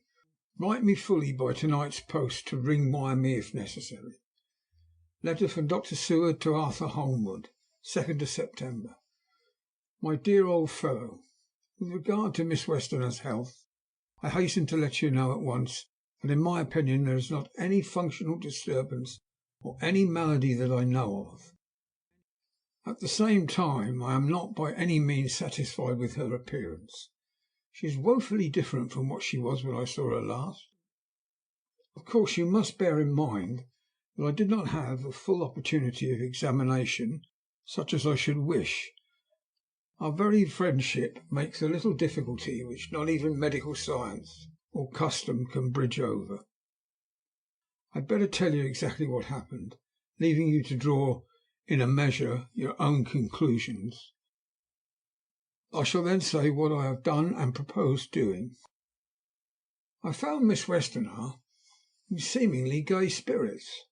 Her mother was present, and in a few seconds I made up my mind that she was trying all she knew to mislead her mother and prevent her from being anxious. I have no doubt she guesses, if she does not know, what need of caution is there. We lunched alone, and as we all exerted ourselves to be cheerful, we got on, as some kind of reward for our labours, some real cheerfulness amongst us. Then Miss Westerner went to lie down, and Lucy was left with me. We went into her boudoir, and till we got there her gaiety remained, for the servants were coming and going. As soon as the door was closed, however, the mask fell from her face, and she sank down into a chair with a great sigh, and hid her eyes with her hand. When I saw that her high spirits had failed, I at once took advantage of her reactions to make a diagnosis. She said to me very sweetly, "I cannot tell you how I loathe talking about myself." I reminded her that a doctor's confidence was sacred, but you were grievously anxious about her. She caught on to my meaning at once, and settled the matter in a word. "Tell Arthur everything you choose. I do not care for myself, but all for him. I am quite free." I could easily see that she was somewhat bloodless, but I could not see the usual anemia signs, and by chance I was actually able to test the quality of her blood, for in opening a window which was stiff, a cord gave way, and she cut her hand slightly with broken glass. It was a slight matter in itself, but it gave me an evident chance, so I secured a few drops of her blood and have analysed them. The qualitative analysis gives quite a normal condition, and shows, I should infer, in itself a vigorous state of health. In other physical matters I was quite satisfied that there is no need for anxiety, but as there must be some cause somewhere, I have come to the conclusion that it must be something mental. She complains of difficulty in breathing satisfactorily at times, and of heavy lethargic sleep, with dreams that frighten her, but regarding which she can remember nothing. She says that as a child she used to walk in her sleep, and that when in Whitby the habit came back, and that once she walked out in the night and went to East Cliff, where Miss Murray found her. But she assures me that of late the habit has not returned. I am in doubt, and so have done the best thing I know of. I have written to my old friend and master, Professor Van Helsing of Amsterdam, who knows as much about obscure diseases as anyone in the world. I have asked him to come over, and as you told me that all things were to be at your charge, I have mentioned to him who you are, and your relations to Miss Westerner. This, my dear fellow, is in obedience to your wishes, for I am only too proud and happy to do anything I can for her. Van Helsing would, I know, do anything for me, for a personal reason, so no matter on what ground he comes, we must accept his wishes. He is a seemingly arbitrary man, but this is because he knows what he is talking about better than anyone else. He is a philosopher and a metaphysician, one of the most advanced scientists of his day, and he has, I believe, an absolutely open mind. This, with an iron nerve, a temper of the ice brook, and an indomitable resolution, self-command and toleration, exalted from virtues to blessing, and the kindliest and truest heart that beats. These form his equipment for the noble work that he is doing for mankind, work both in theory and practice, for his views are as wide as his all-embracing sympathy. I tell you these facts that you may know why I have such a confidence in him. I've asked him to come at once. I shall see Miss Westerard tomorrow again. She is to meet me at the store, so that I may not alarm her mother by too early a repetition of my call. Yours always, John Seward. Letter. Abraham Van Helsing, M.D.D., Ph.D., Lit, etc., etc., etc., to Dr. Seward. 2nd of September. My good friend, when I have received your letter, I am already coming to see you, but by good fortune I can leave just at once without wrong to any of those who have trusted me. Were fortune other, then it were for bad for those who I have trusted. For I come to my friend when he call me to aid those he holds dear. Tell your friend that when you suck from my wound so swiftly the poison of the gangrene from that knife that our other friend, too nervous, let slip, you did more for him when he wants my aids, and you call for them, than all his great fortune could do. But it is a pleasure added to do for him, your friend, as it is to you, that I come. Have then rooms for me at the Great Eastern Hotel, that I may be near at hand. And please it so arrange that we may see the young lady not too late on tomorrow, for it is likely that I may have to return here that night. But if need be, I shall come again in 3 days, and stay longer if it must. Till then, goodbye, my friend John Van Helsing. Letter to Dr. Seward, Honourable Arthur Holmwood. 3rd of September. My dear Art, Van Helsing has come and gone. He came on with me to Hillingham, and found that by Lucy's discretion her mother was lunching out, so that we were alone with her. Van Helsing made a very careful examination of the patient. He is to report to me, and I shall advise you, for of course I was not present all the time. He is, I fear, much concerned, but says he must think. When I told him of our friendship, and how you trust me in the matter, he said, "You must tell him all you think. Tell him what I think. If you can guess it, you will. Nay, I'm not jesting. There is no jest, but life and death, perhaps more." I asked what he meant by that, for he was very serious. This was when we had come back to town, and he was having a cup of tea before starting on his return to Amsterdam. He would not give me any further clue. You must not be angry with me, Art, because his very reticence means that all of his brains are working for her good. He will speak plainly enough when the time comes, be sure. So I told him I would simply write an account of our visit, just as if I were doing a descriptive special in the article for the Daily Telegraph. He seemed not to notice, but remarked that the smuts of London were not quite so bad as they used to be when he was a student here. I am to get his report tomorrow, if he can possibly make it. In any case, I am to have a letter. Well, as to the visit, Lucy was more cheerful than on the day I first saw her, and certainly looked better. She had lost something of the ghastly look that so upset you, and her breathing was normal. She was very sweet to the Professor, as she always is, and tried to make him feel at ease, though I could see that the poor girl was making a hard struggle for it. For I believe Van Helsing saw it too, for I saw the quick look under his bushy eyebrows that I knew of old. Then he began to chat of all things except ourselves and diseases, and with such an infinite geniality that I could see poor Lucy's pretence of animation merge into reality. Then, without any seeming change, he brought the conversation gently round to his visit, and suavely said, "My dear young miss, I have the so great pleasure because you are so much beloved. That is much, my dear. Ever were there that which I do not see. They told me you were down in the spirit and that you were ghastly pale. To them I say poof." And he snapped his fingers and went on. "But you and I shall show them how wrong they are." "How can he?" And pointed at me with the same look and gesture as that with which once pointed me out in his class, on, or rather after, a particular occasion which he never fails to remind me of. "Know anything of a young ladies? He has his madams to play with, and to bring them back to happiness, and to choose those that love them. It is much to do, but oh, there are rewards that we can bestow such happiness.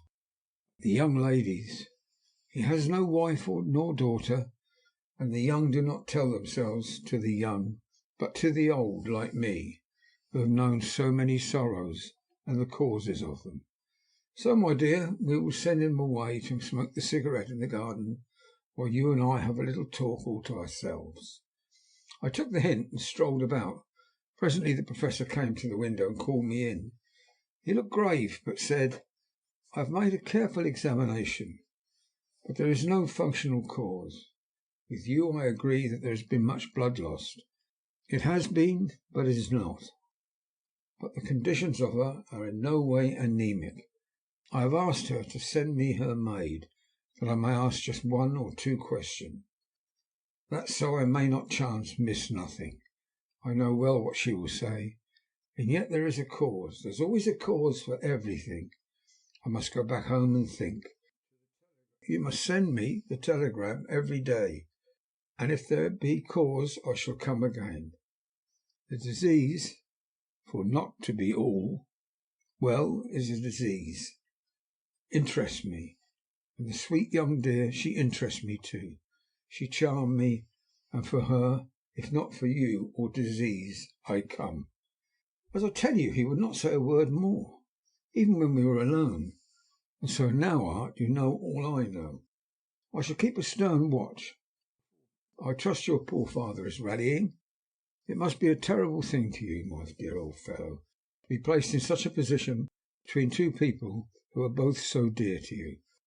I know your idea of duty to your father, and you are right to stick to it. But if need be, I shall send you word to come at once to Lucy, so do not be over anxious unless you hear from me." Dr. Seward's Diary, 4th of September. Zoophagus patient still keeps up our interest in him. There's only one outburst, and that was yesterday at an unusual time. Just before the stroke of noon, he began to grow restless. The attendant knew the symptoms and at once summoned aid. Fortunately, the men came at a run, and were just in time, for at the stroke of noon he became so violent that it took all their strength to hold him.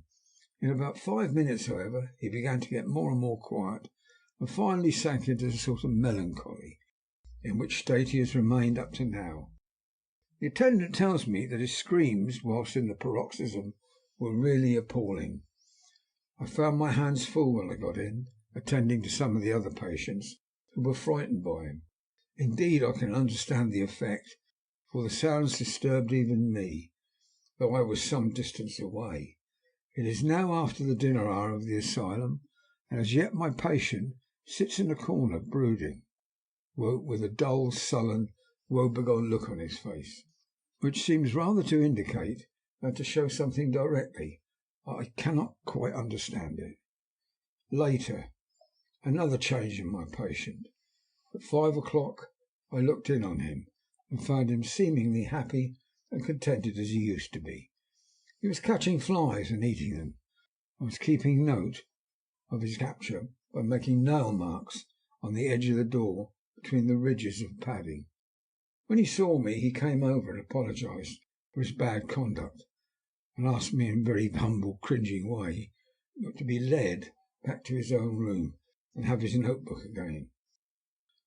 I thought it well to humour him, so he's back in his room with the window open. He has the sugar of his tea spread out on the window-sill, and is reaping quite a harvest of flies. He is not now eating them, but putting them into a box as of old, and is already examining the corners of his room to find a spider. I tried to get him to talk about the past few days, for any clue to his thoughts would be of immense help to me, but he would not rise.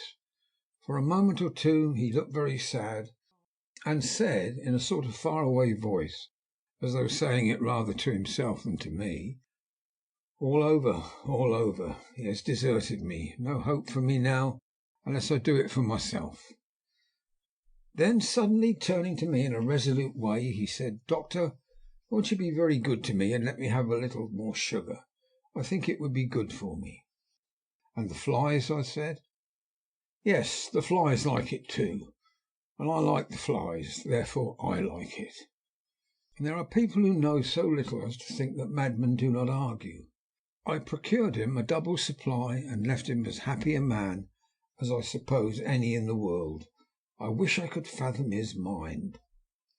Midnight. Another change in him. I had been to see Miss Westerner, who I found much better, and had just returned, and was standing at our own gate looking at the sunset, when once more I heard him yelling. As his room is on this side of the house, I could hear it better than in the morning. It was a shock to me to turn from the wonderful smoky beauty of a sunset over London, with its lurid lights and inky shadows, and all the marvellous tints that come on foul clouds, as even on foul water, and to realize all the grim sternness of my own cold stone building, with its wealth of breathing misery, and my own desolate heart to endure it all. I reached him just as the sun was going down, and from his window saw the red disk sink.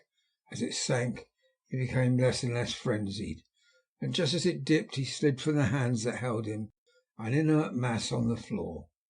It's wonderful, however, what intellectual recuperative power lunatics have, for within a few minutes he stood up quite calmly, looked around him, signalled to the attendants not to hold him, for I was anxious to see what he would do. He went straight over to the window and brushed out the crumbs of sugar. Then he took his fly box and emptied it outside, and threw away the box. And he shut the window, and crossing over, sat down on the bed. All this surprised me, so I asked him, "Are you going to keep flies any more?" "No," said he. "I am sick of all that rubbish." He certainly is a wonderfully interesting study. I wish I could get some glimpse of his mind, or of the cause of his sudden passion.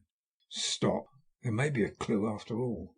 If we can find out why to-day his paroxysms came on at high noon and at sunset. Can it be that there is a malign influence of the sun, periods which affect certain natures, as at times the moon does others? We shall see. Telegram, Seward, London, to Van Helsing, Amsterdam. 4th September. Patient still better today. Telegram, Seward, London, to Van Helsing, Amsterdam. 5th September. Patient greatly improved. Good appetite. Sleeps naturally. Good spirits. Colour coming back. Telegram, Seward, London, to Van Helsing, Amsterdam. 6th September. Terrible change for the worse. Come at once. Do not lose an hour. I hold over telegram to Holmwood till I have seen you. End of chapter 9.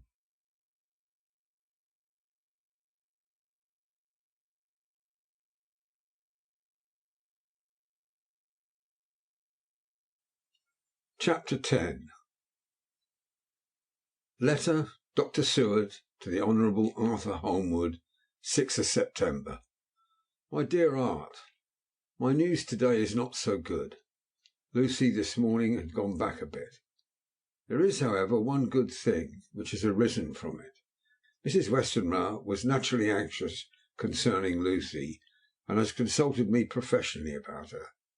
I took advantage of the opportunity, and told her that my old master, Van Helsing, the great specialist, was coming to stay with me, and that I would put her in his charge conjointly with myself. So now we can come and go without alarming her unduly, for a shock to her would mean sudden death, and this, in Lucy's weak condition, might be disastrous to her. We are hedged in with difficulties, all of us, my poor old fellow, but please God we shall come through them all right. If any need, I shall write, so that if you do not hear from me, take it for granted that I am simply waiting for news in haste. Yours ever, John Seward. Dr. Seward's Diary, 7th of September. The first thing Van Helsing said to me when we met at Liverpool Street was, "Have you said anything to our young friend, the lover of her?" "No," I said. "I waited until I had seen you. As I said in my telegram, I wrote him a letter simply telling him that you were coming, as Miss Westenra was not so well, and that I should let him know if need be." "Right, my friend," he said. "Quite right. Better he not know as yet. Perhaps he shall never know. I pray so. But if he be needed, then he shall know all. And, my good friend John, let me caution you. All men are mad in some way or the other, and inasmuch as you deal discreetly with your madmen, so you deal with God's madmen too, the rest of the world. You tell not your madmen what you do, nor why you do it. You tell them not what you think, so you shall keep knowledge in its place, where it may rest, where it may gather its kind around it, and breed. You and I shall keep as yet what we know here, and here." He touched me on the heart and on the forehead, and touched himself the same way too. "I have for myself thoughts at the present. Later I shall unfold to you." "Why not now?" I asked. "It may do some good. We may arrive at some decision." He stopped and looked at me and said, "My friend John, when the corn is grown, even before it has ripened, while the milk of its mother earth is in him, and the sunshine has not yet begun to paint him with his gold, the husbandman, he pull the ear and rub him between his rough hands, and blow away the green chaff, and say to you, 'Look, he's good corn. He will make a good crop when the time comes.'" I did not see the application, and told him so. For reply he reached over and took my ear in his hand, and pulled it playfully, as he used long ago to do at lectures, and said, "The good husbandman tell you so, then because he knows, but not till then. For you do not find the good husbandman dig up his planted corn to see if he grow. That is for the children who play at husbandry, and not for those who take it as of the work of their life. See you now, friend John, I have sown my corn, and nature has her work to do in making it sprout, if he sprout at all. There's some promise, and I wait till the ear begins to swell." He broke off, for he evidently saw that I understood. Then he went on very gravely. "You were always a careful student, and your casebook was ever more full than the rest. You were only student then, now you are master. I trust that good habit have not fail.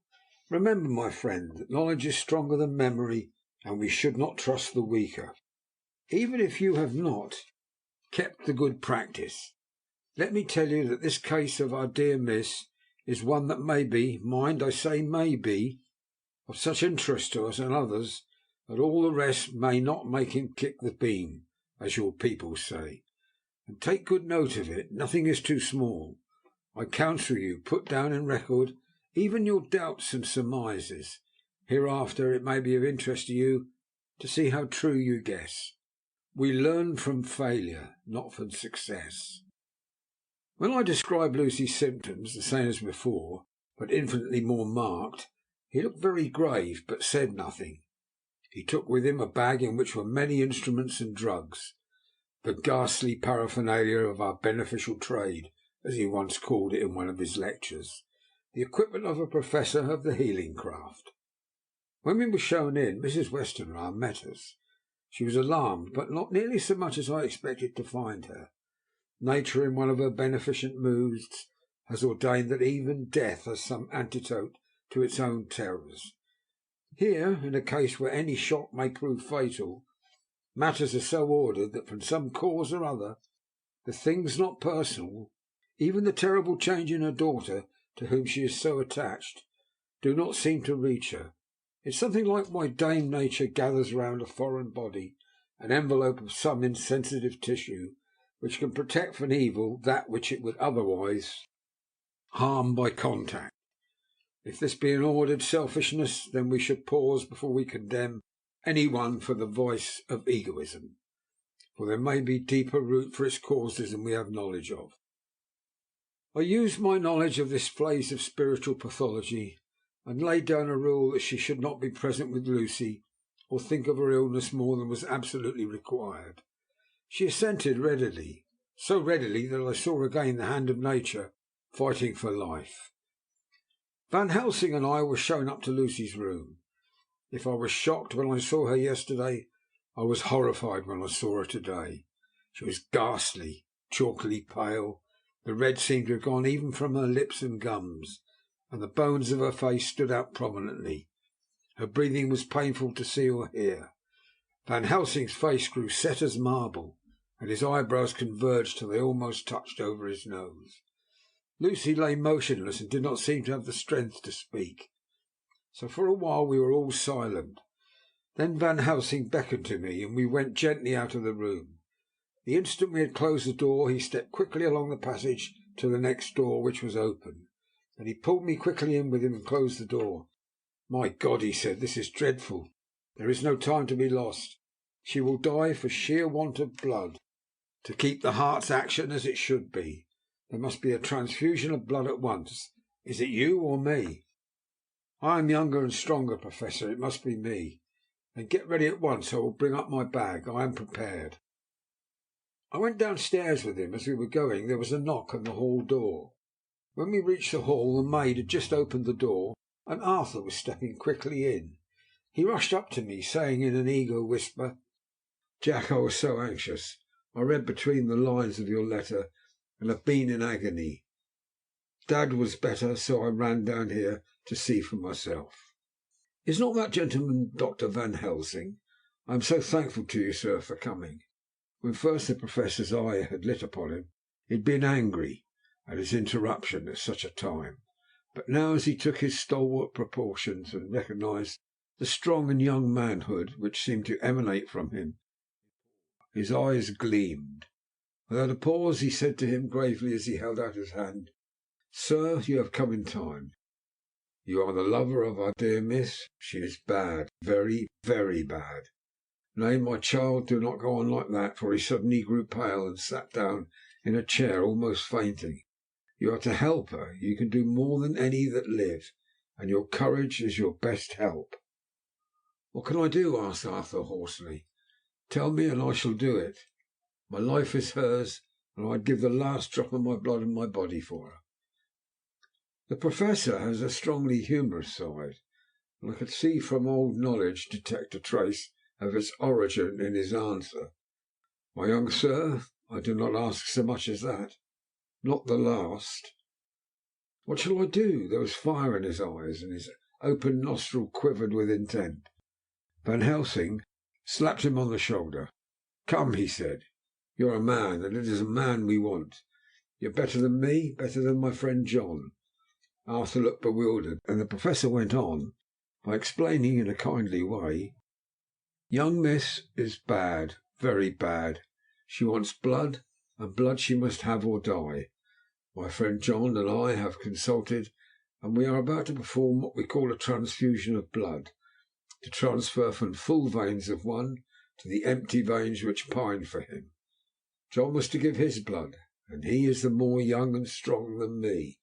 Here Arthur took my hand and wrung it hard in silence. "But now you are here, you are more good than us, old or young, who toil much in the world of thought. Our nerves are not so calm, and our blood not so bright than yours." Arthur turned to him and said, "If you only knew how gladly I would die for her, you would understand." He stopped with a sort of choke in his voice. "Good boy," said Van Helsing. "In the not so far off you will be happy that you have done all for her you love. Come now, and be silent. You shall kiss her once before it's done, but then you must go, and you must leave at my sign. Say no word to Madame. You know how it is with her. There must be no shock. Any knowledge of this would be one. Come." We all went up to Lucy's room. Arthur, by direction, remained outside. Lucy turned her head and looked at us, but said nothing. She was not asleep, but she was simply too weak to make the effort. Her eyes spoke to us, that was all.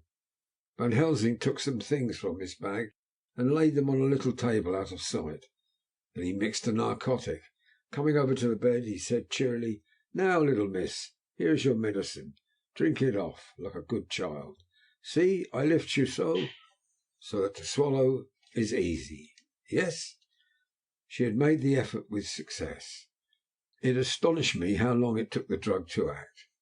This, in fact, marked the extent of her weakness. The time seemed endless until sleep began to flicker in her eyelids.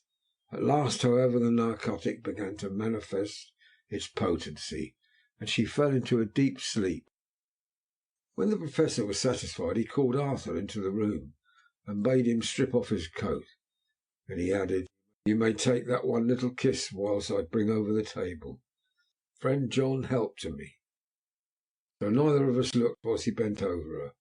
Van Helsing, turning to me, said, "He is so young and strong of blood, so pure, that we need not defibrillate it." Then, with a swiftness, but with absolute method, Van Helsing performed the operation. As the transfusion went on, something like life seemed to come back to poor Lucy's cheeks, and through Arthur's growing pallor, the joy of his face seemed absolutely to shine. After a bit I began to grow anxious, for the loss of blood was telling on Arthur, strong man as he was. It gave me an idea of what a terrible strain Lucy's system must have undergone. But what weakened Arthur only partially restored her. But the Professor's face was set, and he stood watch in hand, and with his eyes fixed now on the patient and now on Arthur, I could hear my own heart beat. Presently he said in a soft voice, "Do not stir an instant. It is enough. You attend to him. I will look to her." When all was over, I could see how much Arthur was weakened. I dressed the wound and took his arm to bring him away, when Van Helsing spoke without turning round. "The man seems to have eyes in the back of his head. The brave lover, I think, deserve another kiss, which he shall have presently." And as he had now finished his operation, he adjusted the pillow to the patient's head. As he did so, the narrow black velvet band, which she seems always to wear round her throat, buckled with an old diamond's buckle which her lover had given her, was dragged a little up and showed a red mark on her throat. Arthur did not notice it, but I could hear the deep hiss of indrawn breath, which is one of Van Helsing's ways of betraying emotion. He said nothing at the moment, but turned to me, saying, "Now take down our brave young lover, give him of the port wine, and let him lie down a while. He must then go home and rest, sleep much and eat much, that he may be recruited of what he has so given to his love. He must not stay here. Hold a moment. I may take it, sir, that you are anxious of result. Then bring it with you that in all ways the operation is successful. You have saved her life this time, and you can go home and rest easy in mind. All that can be is. I shall tell her all when she is well. She shall love you none the less for what you have done. Good-bye." When Arthur had gone, I went back to the room. Lucy was sleeping gently, but her breathing was stronger. I could see the counterpane moving as her breast heaved by the bedside, and Van Helsing looking at her intently. The velvet band again covered the red mark. I asked the Professor in a whisper, "What do you make of that mark on her throat?" "What do you make of it?" "I've not examined it yet," I answered, and then and there proceeded to loose the band just over the external jugular vein. There were 2 punctures, not large, but not wholesome looking, and there was no sign of disease, but the edges were white and worn looking, as if by some trituration. It at once occurred to me that this wound, or whatever it was, might be the means of that manifest loss of blood, but I abandoned the idea as soon as formed, for such a thing could not be. The whole bed would have drenched to a scarlet with the blood which the girl must have lost to leave such a pallor as she had before the transfusion. "Well?" said Van Helsing. "Well," said I can make nothing of it." The Professor stood up. "I must go back to Amsterdam tonight," he said.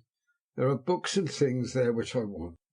You must remain here all the night, and you must not let your sight pass from her." "Shall I have a nurse?" I asked. "We are the best nurses, you and I. You keep watch all night, see that she is well fed, and that nothing disturbs her. You must not sleep all the night. Later on we can sleep, you and I. I shall be back as soon as possible, and then we may begin." "May begin?" I said. "What on earth do you mean?" "We shall see," he answered as he hurried out. He came back a moment later and put his head inside the door and said, with a warning finger held up, "Remember, she is your charge. If you leave her and harm befall, you shall not sleep easy hereafter." Dr. Seward's Diary continued. 8th of September. I sat up all night with Lucy. The opiate worked itself off towards dusk, and she waked naturally. She looked a different being from what she had been before the operation. Her spirits even were good, and she was filled with a happy vivacity, but I could see evidences of what the absolute prostration which she had undergone. When I told Mrs. Westernar that Dr. Van Helsing had directed that I should sit up with her, she almost pooh-poohed the idea, pointing out her daughter's renewed strength and excellent spirits. I was firm, however, and made preparations for my long vigil. When her maid had prepared her for the night, I came in, having in the meantime had supper, and took a seat by the bedside. She did not in any way make objection, but looked at me gratefully whenever I caught her eye. After a long spell she seemed sinking off to sleep, but with an effort seemed to pull herself together and shook it off. This was repeated several times, with greater effort and with shorter pauses as time moved on. It was apparent that she did not want to sleep, so I tackled the subject at once. "You do not want to go to sleep?"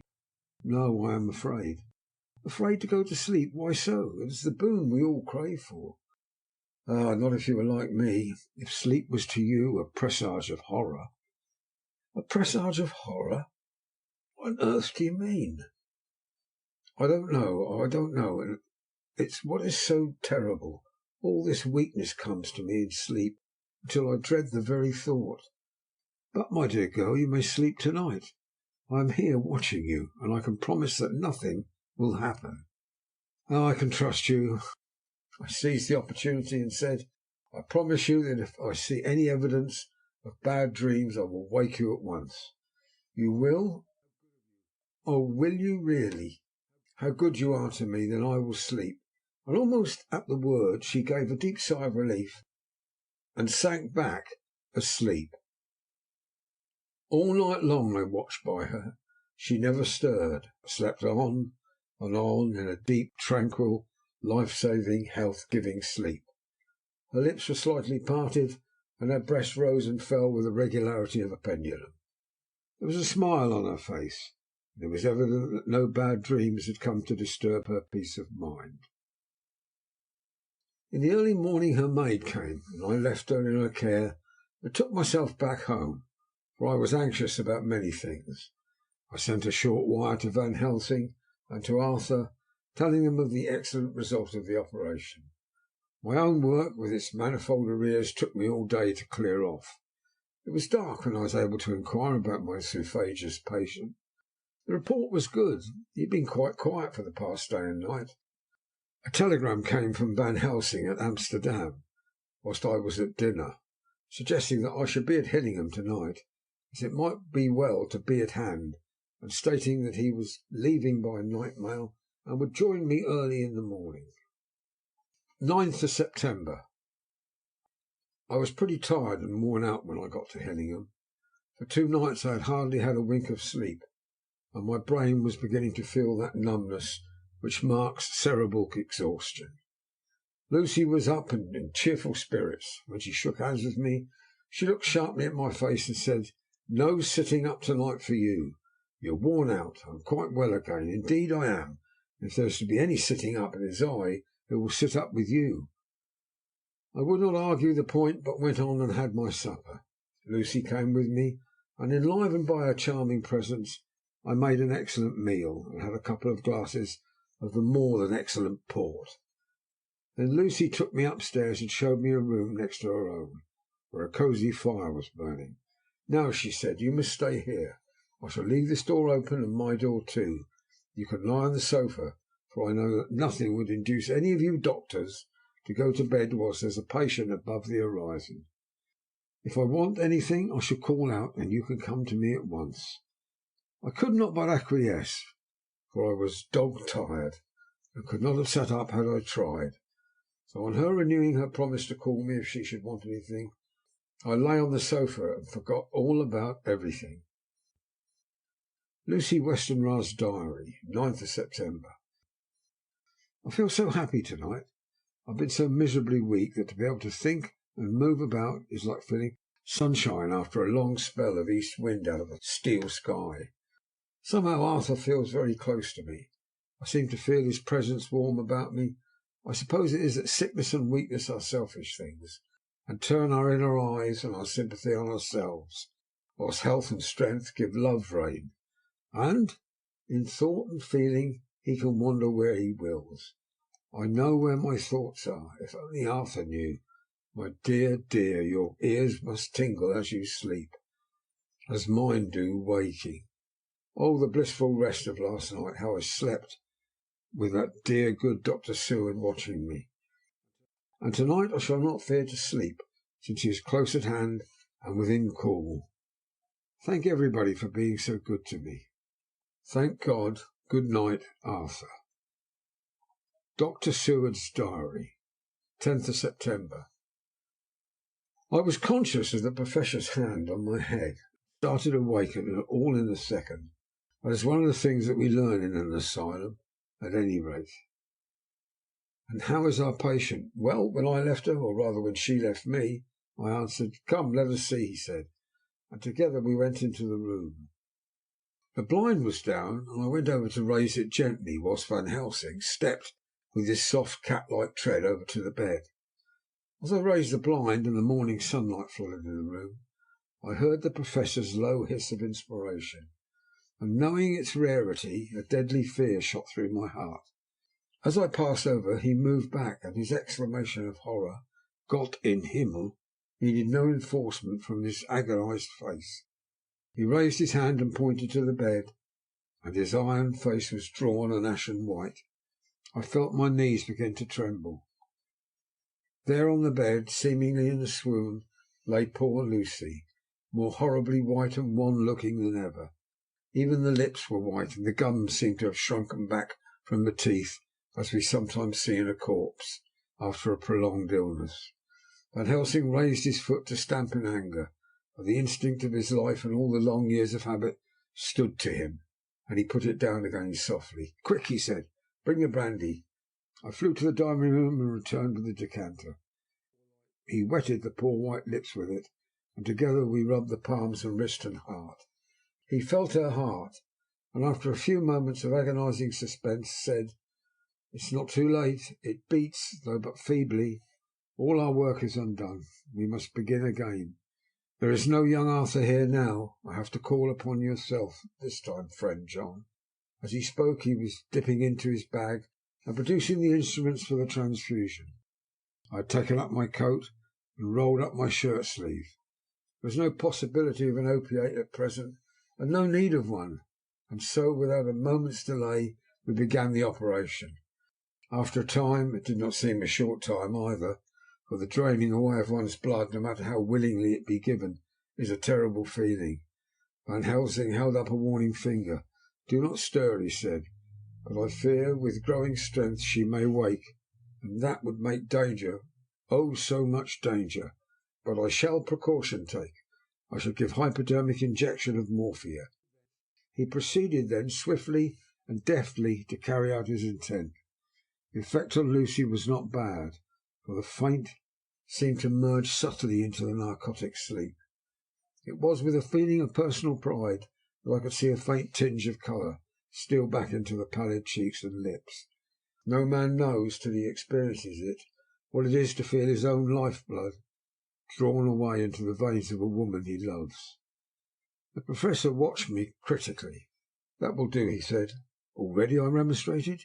It took a great deal more for an art, to which he smiled, a sad sort of smile, as he replied, he is a lover, her fiancé. You have work, much work to do. For her, for others, and the present will suffice. When we stopped the operation, he attended to Lucy, whilst I applied digital pressure to my own incision. I lay down whilst I waited his leisure to attend to me, for I felt faint and a little sick. By and by he bound up my wound and sent me downstairs to get a glass of wine for myself. As I was leaving the room, he came after me and half whispered, Mind, nothing must be said of this. If our young lover should turn up unexpected as before, no word to him. It would at once frighten him and enjealous him too. There must be none. So, when I came back, he looked at me carefully and said, You are not much the worse. Go into the room and lie on your sofa and rest a while. Then have much breakfast and come to me. I followed out his orders, for I knew how right and wise they were. I had done my part, and now my next duty was to keep up my strength. I felt very weak, and in the weakness lost something of the amazement at what had occurred. I fell asleep on the sofa, however, wondering over and over how Lucy had made such a retrograde movement, and how she could have been drained of so much blood with no sign anywhere to show for it. I think I must have continued my wonder in my dreams, for sleeping and waking, my thoughts always came back to the little punctures in her throat, and the ragged, exhausted appearance of their edges, tiny though they were. Lucy slept well into the day, and when she woke she was fairly well and strong, though not nearly so much so as the day before. When Van Helsing had seen her, he went out for a walk, leaving me in charge with the strict injunctions that I was not to leave her for a moment. I could hear his voice in the hall asking the way to the nearest telegraph office. Lucy chatted with me freely and seemed quite unconscious that anything had happened. I tried to keep her amused and interested. When her mother came to see her, she did not seem to notice any change whatever, but said to me gratefully, We owe you so much, Dr. Seward, for all you have done, but you really must now take care not to overwork yourself. You are looking pale yourself. You want a wife to nurse and look after you a bit, that you do. As she spoke, Lucy turned crimson, though it was only momentarily, for her poor wasted veins could not stand for long such an unwanted drain to the head. The reaction came in the excessive pallor as she turned her imploring eyes upon me. I smiled and nodded and laid my finger on my lips. With a sigh she sank back amid her pillows. Van Helsing returned in a couple of hours, and presently said to me, Now you go home and eat much and drink enough. Make yourself strong. I stay here tonight. I shall sit up with little Miss myself. You and I must watch the case, and we must have none other to know. I have grave reasons. Do not ask them. Think what you will. Do not fear to think even the most not probable. Good night. In the hall, two of the maids came to me and asked if they, or either of them, might not sit up with Miss Lucy. They implored me to let them, and when I said it was Dr. Van Helsing's wish that neither he nor I should sit up, they asked me quite piteously to intercede with the foreign gentleman. I was much touched by their kindness. Perhaps it is because I am weak at present, and perhaps it was on Lucy's account, that their devotion was manifested over and over again. I have seen similar instances of women's kindness. I got back here in time for a late dinner, went my rounds, all well, and set this down whilst waiting for sleep. It is coming. The 11th of September. This afternoon I went over to Hillingham, found Van Helsing in excellent spirits, and Lucy much better. Shortly after I had arrived, a big parcel from aboard came from the Professor. He opened it with much impressment, assumed, of course, and showed a great bundle of white flowers. These are for you, Miss Lucy. For me? Oh, Dr. Van Helsing. Yes, my dear, but not for you to play with. These are medicines. Here Lucy made a wry face. Nay, but surely not to take in a decoction or in nauseous form, so you need not snub that so charming nose. Or I shall point out to my friend Arthur what woes he may have to endure in seeing so much beauty that he so loves so much distort. Aha, my pretty miss, that I bring you the so nice news all straight again. This is medicinal, but you do not know how. I put him in your window. I make a pretty wreath and hang him round your neck, so that you sleep well. Oh yes, like the lotus flower, make your trouble forgotten. It smells so like the waters of Lethe, and of that fountain of youth that the conquistadors sought for in the Floridas, and find him all too late. While he was speaking, Lucy had been examining the flowers and smelling them. Now she threw them down, saying with half laughter and half disgust, "Oh, Professor, I believe you are only putting up a joke on me. Why, these flowers are only common garlic." To my surprise, Van Helsing rose up and said with all his sternness, his iron jaw set, and his bushy eyebrows meeting, "No trifling with me. I never jest. There is a grim purpose in all I do, and I warn you that you do not thwart me. Take care, for the sake of others, if not your own." Then, seeing poor Lucy scared, as she might well be, he went on more gently, "Oh, little miss, my dear, do not fear me. I only do for your good. But there is much virtue to you in those so common flowers. See, I place them myself in your room. I make myself the wreath that you are to wear. But hush, no telling to others what makes so inquisitive questions. You must obey, and silence is a part of obedience, and obedience is to bring you strong and well into loving arms that wait for you. Now sit still a while. Come with me, friend John, and you shall help me deck the room with my garlic, which is all the way from Haarlem, where my friend Vanderpoel raised herb in his glass houses all the year. I had to telegraph yesterday, or there would not have been here." We went into the room, taking the flowers with us. The Professor's actions were certainly odd, and not to be found in any pharmacopoeia that I had ever heard of. First he fastened up the windows and latched them securely. Next, taking a handful of the flowers, he rubbed them all over the sashes, as though to ensure that every whiff of air that might get in would be laden with the garlic smell. Then with the wisp he rubbed all over the jamb of the door, above, below, and each side, and rounded the fireplace to do the same way. It all seemed grotesque to me, and presently I said, "Well, Professor, I know you always have a reason for what you do, but this certainly puzzles me. It is well we have no sceptic here, or he would say you were working some spell to keep out an evil spirit." "Perhaps I am," he answered quietly, as he began to make the wreath which Lucy was to wear round her neck. We then waited whilst Lucy made her toilet for the night, and when she was in bed he came back to himself, fixed the wreath of garlic around her neck. The last words he said to her were, "Take care that you do not disturb it, and even if the room feel close, do not tonight open the window or the door." "I promise," said Lucy, "and thank you both 1,000 times for all your kindness to me. And what have I done to be blessed by such friends?"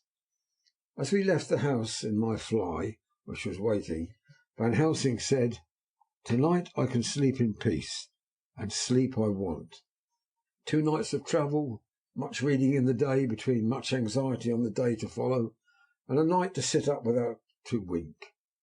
Tomorrow in the morning early you call for me, and we come together to see our pretty miss, so much more strong for my spell which I have work. Oh!" He seemed so confident that I, remembering my own confidence 2 nights before, and with the baneful result, felt awe and vague terror. It must have been my weakness that made me hesitate to tell it to my friend, but I felt it all the more, like unshed tears. End of chapter 10.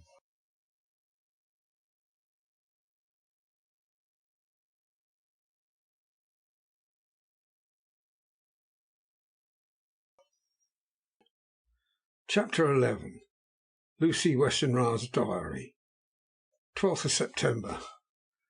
How good they all are to me. I quite love that dear Dr. Van Helsing. I wonder why he was so anxious about those flowers. He positively frightened me. He was so fierce. And yet he must have been right, for I feel comfort from them already. Somehow I do not dread being alone tonight. and I can go to sleep without fear. I shall not mind any flapping outside the window. Oh, the terrible struggle that I have had against sleep so often of late, the pain of sleeplessness, or the pain of fear of sleep, with such unknown horrors as it has been for me. How blessed are some people whose lives have no fears, no dreads, to whom sleep is a blessing that comes nightly and brings nothing but sweet dreams. Well, here I am tonight, hoping for sleep, and lying like Ophelia in the play, with virgin krantz and maiden struments. I never liked garlic before, but tonight it is delightful. There's peace in its smell. I feel sleep coming already. Good night, everybody. Dr. Seward's Diary, 13th of September. Called at the Berkeley and found Van Helsing as usual up to time. The carriage ordered from the hotel was waiting. The Professor took his bag, which he always brings with him now. Let it all be put down exactly. Van Helsing and I arrived at Hillingham at 8 o'clock. It was a lovely morning, and the bright sunshine and all the fresh feeling of early autumn seemed like the completion of nature's annual work. The leaves were turning to all kinds of beautiful colours, but had not yet begun to drop from the trees. When we entered, we met Mrs. Westenra coming out of the morning room. She is always an early riser. She greeted us warmly and said, "You'll be glad to know that Lucy is better. The dear child is still asleep. I looked into her room and saw her, but did not go in, lest I should disturb her." The Professor smiled and looked quite jubilant. He rubbed his hands together and said, "Aha! I thought I had diagnosed the case. My treatment is working." To which she answered, "You must not take all that credit to yourself, Doctor. Lucy's state this morning was in part due to me." "Well, how do you mean, ma'am?" asked the Professor.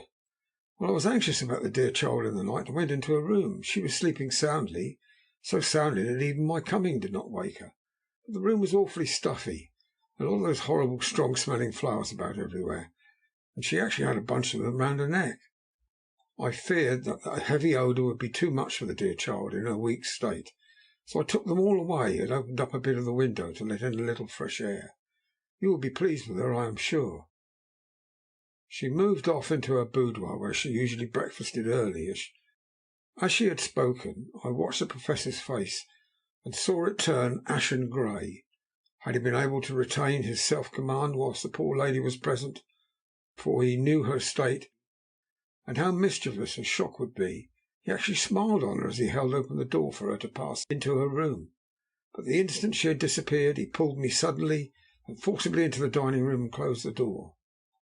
For the first time in my life I saw Van Helsing break down. He raised his hands over his head in a sort of mute despair, and beat his palms together in a helpless way. Finally he sat down on a chair and, putting his hands before his face, began to sob with loud, dry sobs that seemed to come from the very racking of his heart. And he raised his arms again as though appealing to the whole universe. "God, God, God," he said, "what have we done? What has this poor thing done that we are so sore beset? Is there fate amongst us still, sent down from the pagan world of old, that such things must be, and in such a way? The poor mother, all unknowing, and for all the best, she does such thing as lose her daughter, body and soul, and we must not tell her. We must not even warn her, or she die, and then both die. Oh, how we are beset! How are all the powers of the devil against us?" Suddenly he jumped to his feet. "Come," he said, "come, we must see an act. Devils or no devils, or all the devils at once, it matters not. We fight him all the same." He went to the hall door for his bag, and together we went up to Lucy's room. Once again I drew up the blind while Van Helsing went towards the bed. This time he did not start as he looked upon the poor face with the same awful waxen pallor as before. He wore a look of stern sadness and infinite pity. "As I expected," he murmured, with that hissing inspiration of his which meant so much. Without a word he went and locked the door, and began to set out the little table of instruments for yet another operation of transfusion of blood. I had long ago recognized the necessity, and began to take off my coat. But he stopped me with a warning hand. "No," he said. "To-day you must operate. I shall provide. You are weakened already." As he spoke he took off his coat and rolled up his shirt sleeve. Again the operation, again the narcotic, again some return of colour to the ashy cheeks, and the regular breathing of healthy sleep. This time I watched while Van Helsing recruited himself and rested. Presently he took an opportunity of telling Mrs. Westenra that she must not remove anything from Lucy's room without consulting him, that the flowers were of a medicinal value, and that the breathing of their odour was part of the system of cure. Then he took over the care of the case himself, saying that he would watch this night and the next, and would send me word when to come. After another hour Lucy waked from her sleep, fresh and bright, and seemingly not that much worse for her terrible ordeal. What does it all mean, I'm beginning to wonder, if my long habit of the life amongst the insane is beginning to tell upon my own brain? Lucy Westenra's diary. 17th of September. 4 days and nights of peace. I am getting so strong again that I hardly know myself. It's as if I had passed through some long nightmare and had just awakened to see the beautiful sunshine and feel the fresh air of the morning around me. I have a dim half remembrance of long anxious times, of waiting and fearing darkness, in which there was not even the pain of hope to make present distress more poignant. And then long spells of oblivion, arising back to the life as a diver coming up through a great press of water. Since, however, Dr. Van Helsing has been with me, all this bad dreaming seems to have passed away. The noises that used to frighten me out of my wits, the flapping against the windows, and the distant voices which seemed so close to me, the harsh sounds that came from I know not where, and commanded me to do I know not what. All have ceased. I go to bed now without any fear of sleep. I do not even try to keep awake. I have grown quite fond of the garlic, and a boxful arrives for me every day from Haarlem. Tonight Dr. Van Helsing is going away, and he has to be for a day in Amsterdam. But I need not be watchful. I am well enough to be left alone. Thank God for mother's sake and dear Arthur's, and for all our friends who have been so kind. I shall not even feel the change, for last night Dr. Van Helsing slept in his chair a lot of the time. I found him asleep twice when I awoke, but I did not fear to go to sleep again, although the boughs or bats or something flapped most angrily against the window panes. The Pall Mall Gazette, 18th of September. The Escaped Wolf. Perilous adventure of our interviewer. Interview with the keeper in the Zoological Gardens. After many inquiries and almost as many refusals, perpetually using the words Pall Mall Gazette as a sort of talisman, I managed to find the keeper of the section of the Zoological Gardens in which the wolf department is included. Thomas Builder lives in one of the cottages in the enclosure behind the Elephant House. I was just sitting down to his tea when I found him. Thomas and his wife are hospitable folk, elderly and without children, and if the specimen I enjoyed of their hospitality be of the average kind, their lives must be pretty comfortable. The keeper would not enter on what he called business till supper was over, and we were all satisfied. And when the table was cleared and he had lit his pipe, he said, "Now, sir, you don't ask me what you want. You'll excuse me refusing to talk of professional subjects before meals. I'll give the wolves and the jackals and the hyenas all of our section of tea before I begin to ask some questions." "How do you mean, ask some questions?" I queried, wishful to get him into a talkative humour. "Hitting them over the head with a pole is one way. Scratching of their ears is another, when gents is flush and wants a bit of a show-off to their gals. I don't mind so much at the first. It's the hitting with a pole afore I chucks in their dinner, but I waits till they've had their sherry and coffee, so to speak, before I tries it on with the ear scratching. Mind you," he added philosophically, "there's a deal of the same in nature as there is in them there animals. Here's you a coming and asking me questions about my business, and I, that grumpy, like that only for your blooming £50. I'd seen you blowed first, for I'd answer, not even when you asked me sarcastic, like, if I'd like to ask the superintendent if you might ask me questions. Without offence, I did tell you to go to hell." "You did, and when you said you'd report me for using obscene language, that was hitting me over the head, but the £50 made that all right. I weren't a going to fight, so I waited for the food and did with my owl, as the wolves and lions and tigers does. But Lord love you, now that old woman has stuck a chunk of her tea cake in me and rinsed me out with her blooming old teapot. I've lit up You may scratch my ears for all you're worth, and you won't even get a growl out of me. Drive along with your questions. I know where you're coming at. That here escaped wolf." "Exactly. I want you to give him your view of it. Just tell me how it happened, and when I know the facts I'll get you to say what you consider was the cause of it. And how do you think the whole affair will end?" "All right, governor. This is about to be the whole story. That there wolf was what we called Berserker. He was one of 3 grey ones that come from Norway to Jamrach's, which we bought him off 4 years ago. He was a nice, well-behaved wolf that never gave no trouble to talk of. I'm more surprised at him for wanting to get out, or any other animal in the place. But there, you can't trust wolves no more nor women." "Don't you mind him, sir," broke in Mrs. Tom with a cheery laugh. "He's got minding the animals so long that blessed if he ain't like an old wolf himself. But there ain't no harm in him. Well, sir, I was about 2 hours after feeding yesterday when I first heard my disturbance. I was making up a litter in the monkey house for a young puma, which is ill. But when I heard the yelping and howling, I came away straight. There was a Berserker a-tearing like a mad thing at the bars, as if he wanted to get out. There wasn't much people about that day, and close at hand was only one man, a tall, thin chap with a hooked nose and a pointed beard, with a few white hairs running through it. He had a hard, cold look and red eyes, and I took a sort of mislike to him, for it seemed as if it was him as I was irritated at. He had white kid gloves on his hands, and he had pointed out the animals to me and says, 'Keeper, these wolves seem to be upset at something.' 'Maybe it's you,' says I, for I did not like the airs he gave himself. He didn't get angry, as I hoped he would, but he smiled, a kind of insolent smile, with a mouthful of white sharp teeth. 'Oh no, they wouldn't like me,' he says. 'Oh yes, they would,' says I, in an imitation of him. 'I always likes a bone or two to clean the teeth with about tea time, which you has a bagful.' Well, it was an odd thing, but when the animals sees us talking, they lay down, and when I went over to Berserker, he let me stroke his ears, same as ever. That there man come over, and blessed if he didn't put his hand and stroke the old wolf's ears too.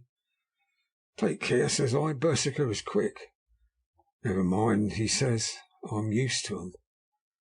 'Are you in the business yourself?' says I, taking off my hat, for a man what trades in wolves, and etc., is a good friend to keepers. 'No,' says he, 'not exactly in the business, but I have made pets of several.' With that he lifts his hat as polite as a lord and walks away. Old Berserker kept a looking after him till he was out of sight, and went and lay down in a corner and wouldn't come about the whole evening. Well, last night, as soon as the moon was up, the wolves here all began howling. There wasn't nothing for them to howl at, and there was no one near except someone that was evidently a-calling, a dog somewhere out the back of the gardings in the Park Road. Once or twice I went out to see that all was all right, and it was. Then the howling stopped just before 12 o'clock. I just took a look round before turning in, bust me. When I came opposite to old Berserker's cage, I could see the rails broken and twisted about, and the cage empty. That's all I know for certain." "Did anyone else see anything?" "One of our gardeners was a-coming home about that time from a harmony, when he sees a big grey dog coming out through the garden edges. At least so he says, but I don't give it for myself, for if he did he never said a word about it to his missus when he got home. It was only after the escape of the wolf it was made known. We had all been up all night a-hunting of the park for Berserker, and he remembered seeing anything. My own belief was that the harmony had got into his head. Now, Mr. Builder, can you account for any way for the escape of the wolf?" "Well, sir," he said with a suspicious sort of modesty, "I think I can, but I don't know as how you'd be satisfied with the theory." "Certainly I shall, if a man like you, who knows the animals from experience, can't hazard a good guess at any rate. Who is even to try?" "Well then, sir, I accounts for it this way. It seems to me that here wolf escaped simply because he wanted to get out." From the hearty way that both Thomas and his wife laughed at the joke, I could see that it had done service before, that the whole explanation was simply an elaborate sell. I couldn't cope in badinage with the worthy Thomas, but I thought I knew a surer way to his heart, so I said, "Now, Mr. Builder, we'll consider that first half-sovereign worked off, and this brother of his is waiting to be claimed upon, when you told me what you think will happen." "What you are, sir?" he said briskly. Oh, you'll excuse me, I know for a chaffing of ye, but the old woman here winked at me, which was as much as telling me to go on. Well, I never, said the old lady. My opinion is this, that here wolf is a hiding somewheres. The gardener what didn't remember said he was at a galloping northward faster than a horse could go, but I don't believe him. For you see, sir, wolves don't gallop no more than dogs does. They're not being built that way. Wolves is fine things in a storybook. I dare say when they get in packs, it does be chivying something. It's more of fear than they is. They can make a devil of a noise and chop it up, whatever it is. But, Lord bless you, in real life a wolf is only a low creature, not half so clever or so bold as a good dog, and not half a quarter so much a fight in him. This one ain't been used for fighting, nor even to providing for himself, and more like he's somewhere round the park a hiding and shivering of, if he thinks at all, wondering where he is going to get his next breakfast from. Or maybe he's got down some area as in a coal cellar. My eye, won't some cook get a rum start when she sees his green eyes a shining at her out of the dark? If he can't get food, he's bound to look for it, and mayhap he may chance to light upon a butcher in time. If he doesn't, and some nursemaid goes a walking off with a soldier, leaving of the infant in the perambulator, well, I shouldn't be surprised if the census is one babby the less. That's all. I was handing him the half-sovereign when something came bobbing up against the window, and Mr. Builder's face doubled its natural length with surprise. Well, God bless me, he said, if there ain't old Berserker come back by hisself. He went to the door and opened it, a most unnecessary proceeding, it seemed to me. I've always thought that a wild animal never looks so well as when some obstacle of pronounced durability is between us. A personal experience has intensified rather than diminished that idea. After all, however, there is nothing like a custom, for neither Builder nor his wife thought any more of the wolf than I should of a dog. The animal itself was peaceful and well behaved, as that father of all picture wolves, Red Riding Hood's quondam friend, whilst moving her confidence in masquerade. The whole scene was an unutterable mixture of comedy and pathos. The wicked wolf for that half day had paralysed London and set all the children of a town shivering in their shoes. Was there in a sort of penitent mood, and was received and petted like a sort of vulpine prodigal son. Old Builder examined him all over with the most tender solicitude, and when he had finished with his penitent, said, There, I knew the poor old chap would get into some kind of trouble. Didn't I say it all along? Here his head's all cut and full of broken glass. He's been a-getting over some blooming wall or other. It's a shame that people are allowed to tap their walls with broken bottles. This here's what comes of it. Come on, Berserker. He took the wolf and locked him up in a cage, with a piece of meat that satisfied in quantity, at any rate, the elementary conditions of the fatted calf, and went off to report. I came off too, to report the only exclusive information that is given today regarding the strange escapade at the zoo. Dr. Seward's Diary, 17th of September. I was engaged after dinner in my study posting up my books, which, through press of other work and the many visits to Lucy, had fallen sadly into arrear. Suddenly the door was burst open, and in rushed my patient, with his face distorted with passion. I was thunderstruck. Such a thing as a patient getting of his own accord into the superintendent's study is almost unknown. Without an instant's pause he made straight at me. He had a dinner knife in his hand, and as I saw he was dangerous, I tried to keep the table between us. He was too quick, too strong for me. However, before I could get my balance, he had struck at me and cut my left wrist rather severely. Before he could strike again, however, I got in my right, and he was sprawling on his back on the floor. My wrist bled fiercely, and quite a little pool trickled onto the carpet.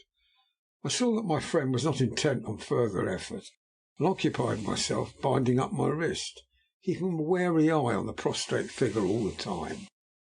When the attendants rushed in, and we turned our attention to him, his employment positively sickened me. He was lying on his belly on the floor, licking up like a dog the blood which had fallen from my wounded wrist. He was easily secured, and to my surprise went with the attendants quite placidly, simply repeating over and over again, "The blood is the life. The blood is the life." I cannot afford to lose blood just at present. I have lost too much of it for my physical good. But then the prolonged strain of Lucy's illness and its horrible phase is telling even on me. I am overexcited and weary, and I need rest. Rest, rest. Happily Van Helsing has not summoned me, so I need not forego my sleep tonight. I could not well do without it. Telegram, Van Helsing, Antwerp to Seward, Carfax. Sent to Carfax, Sussex, as no county given. Delivered late by 22 hours. 17th of December. Do not fail to be at Hillingham tonight, if not watching all the time frequently. Visit and see that flowers are placed. Very important. Do not fail. Shall be with you as soon as possible after arrival. Dr. Seward's diary, 18th of September. Just off for train to London. The arrival of Van Helsing's telegram filled me with dismay. A whole night lost, and I knew by bitter experience what might happen in the night. Of course it is possible that all may be well, but what may have happened? Surely there is some horrible doom hanging over us. Every possible accident should thwart us in all we try to do. I shall take this cylinder with me, and then I can complete my entry on Lucy's phonograph. Memorandum left by Lucy Westenra. 17th of September, night. I write this and leave it to be seen, so that no one may by any chances get into trouble through me. This is an exact record of what took place tonight. I feel I am dying of weakness and have barely strength to write, but it must be done if I die in the doing. I went to bed as usual, taking care that the flowers were placed as Dr. Van Helsing directed, and soon fell asleep. I was waked by the flapping at the window, which had begun after that sleepwalking on the cliff at Whitby, when Mina saved me, and which now I know so well. I was not afraid, but I did wish that Dr. Seward was in the next room, and Dr. Van Helsing said he would be, so that I might have called him. I tried to go to sleep, but could not. Then there came to me the old fear of sleep, and I determined to keep awake. Perversely, sleep would try to come then when I did not want it to. So, as I feared to be alone, I opened my door and called out, "Is there anybody there?" There was no answer. I was afraid to wake Mother, and closed my door again. Then outside in the shrubbery I heard the sort of howl like a dog's, but more fierce and deeper. I went to the window and looked out, and could see nothing except a big bat, which had evidently been buffeting its wings against the window. So I went back to bed again, but determined not to go to sleep. Presently the door opened, and Mother looked in. Seeing my moving that I was not asleep, came in and sat by me. She said to me even more sweetly and softly than her wont, "I was uneasy about you, darling, and came in to see that you were all right." I feared she might catch cold sitting there, so I asked her to come and sleep with me. So she came into bed and lay down beside me. She did not take off her dressing gown, for she said she would only stay a while and then go back to her own bed. As she lay there in my arms, and I in hers, the flapping and buffeting came to the window again. She was startled and a little frightened, and cried out, "What is that?" I tried to pacify her, and at last succeeded, and she lay quiet. I could hear her poor dear heart still beating terribly. After a while there was a low howl again out in the shrubbery, and shortly after that there was a crash at the window, and a lot of broken glass was hurled on the floor. The window blind drew back, and the wind that rushed in, and in the aperture of the broken panes there was the head of a gaunt grey wolf. Mother cried out in fright, and struggled up into a sitting posture, clutched wildly at anything that would help her. Amongst other things, she clutched at the wreath of flowers that Van Helsing had insisted my wearing round my neck, tore it away from me. For a second or two she sat up, pointing at the wolf, and there was a strange and horrible gurgling in her throat. Then she fell over, as if struck with lightning, and her head hit my forehead, and made me dizzy for a moment or two. The room and all around seemed to spin round. I kept my eyes fixed on the window, but the wolf drew his head back, and a whole myriad of little specks seemed to come blowing in through the broken window, wheeling and circling round like a pillar of dust when there is a sign moon in the desert. I tried to stir, but there was some spell upon me, and dear mother's poor body, which seemed to grow cold already, for her dear heart had ceased to beat, weighted me down, and I remembered no more for a while. The time did not seem long, but very, very awful, till I recovered consciousness again. Somewhere near, a passing bell was tolling. The dogs all round the neighbourhood were howling, and in our shrubbery, seemingly just outside, a nightingale was singing. I was dazed and stupid with pain and terror and weakness. The sound of the nightingale seemed like the voice of my dead mother, come back to comfort me. The sound seems to have awakened the maids too. I could hear their bare feet pattering outside my door. I called to them, and they came in. When they saw what had happened, and what it was that lay over me on the bed, they screamed out. The wind rushed in through the broken window, and the door slammed to. They lifted off the body of my dear mother and laid her covered up with a sheet on the bed after I had got up. They were all so frightened and nervous that I directed them to go to the dining room and each have a glass of wine. The door flew open for an instant and closed again. The maid shrieked and then went in a body to the dining room.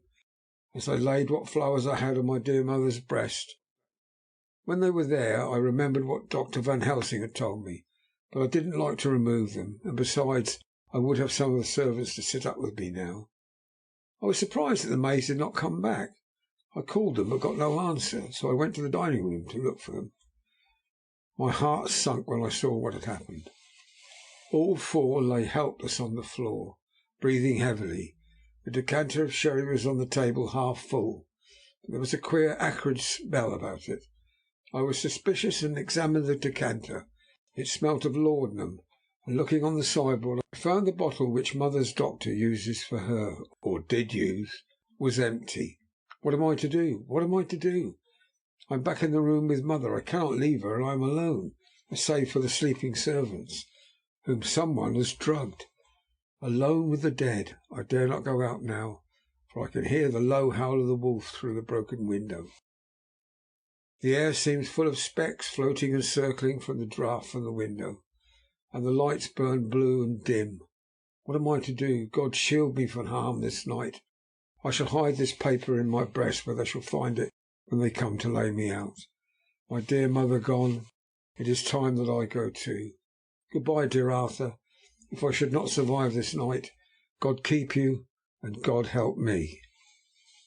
End of chapter 11.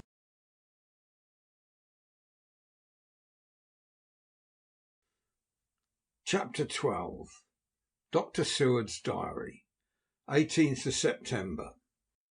I drove at once to Hillingham and arrived early. Keeping my cab at the gate, I went up to the avenue alone. I knocked gently and rang as quietly as possible, for I feared to disturb Lucy or her mother, and hoped to only bring a servant to the door. After a while, finding no response, I knocked and rang again. Still no answer. I cursed the laziness of the servants, that they should lie abed at such an hour, for it was now 10 o'clock, and so rang and knocked again, but more impatiently, but still without response. Hitherto I blamed only the servants, but now a terrible fear began to assail me. Was this a desolation, another link in the chain of doom which seemed to be drawing tight around us? Was it indeed a house of death to which I had come too late? I knew the minutes, even seconds, of delay might mean hours of danger to Lucy, if she had again one of those frightful relapses, and I went round the house to try if I could find by chance an entry anywhere. I could find no means of ingress. Every window and door was fastened and locked, and I returned baffled to the porch. As I did so, I heard the rapid pit-pat of a swiftly driven horse's feet.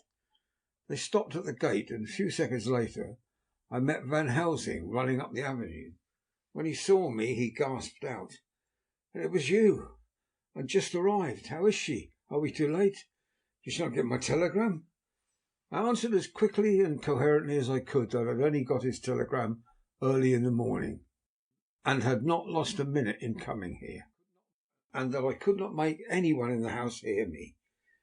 He paused and raised his hat as he said solemnly, "And I fear we are too late. God's will be done." With his usual recuperative energy he went on, "If there be no way to open to get in, we must make one. Time is all in all to us now." We went round to the back of the house, where there was a kitchen window. The Professor took a small surgical saw from his case, and handing it to him, he pointed to the iron bars which guarded the window. I attacked them at once, and had very soon cut through 3 of them. Then, with a long, thin knife, we pushed back the fastening of the sashes, and opened the window. I helped the Professor in, and followed him. There was no one in the kitchen, or in the servants' rooms, which were close at hand.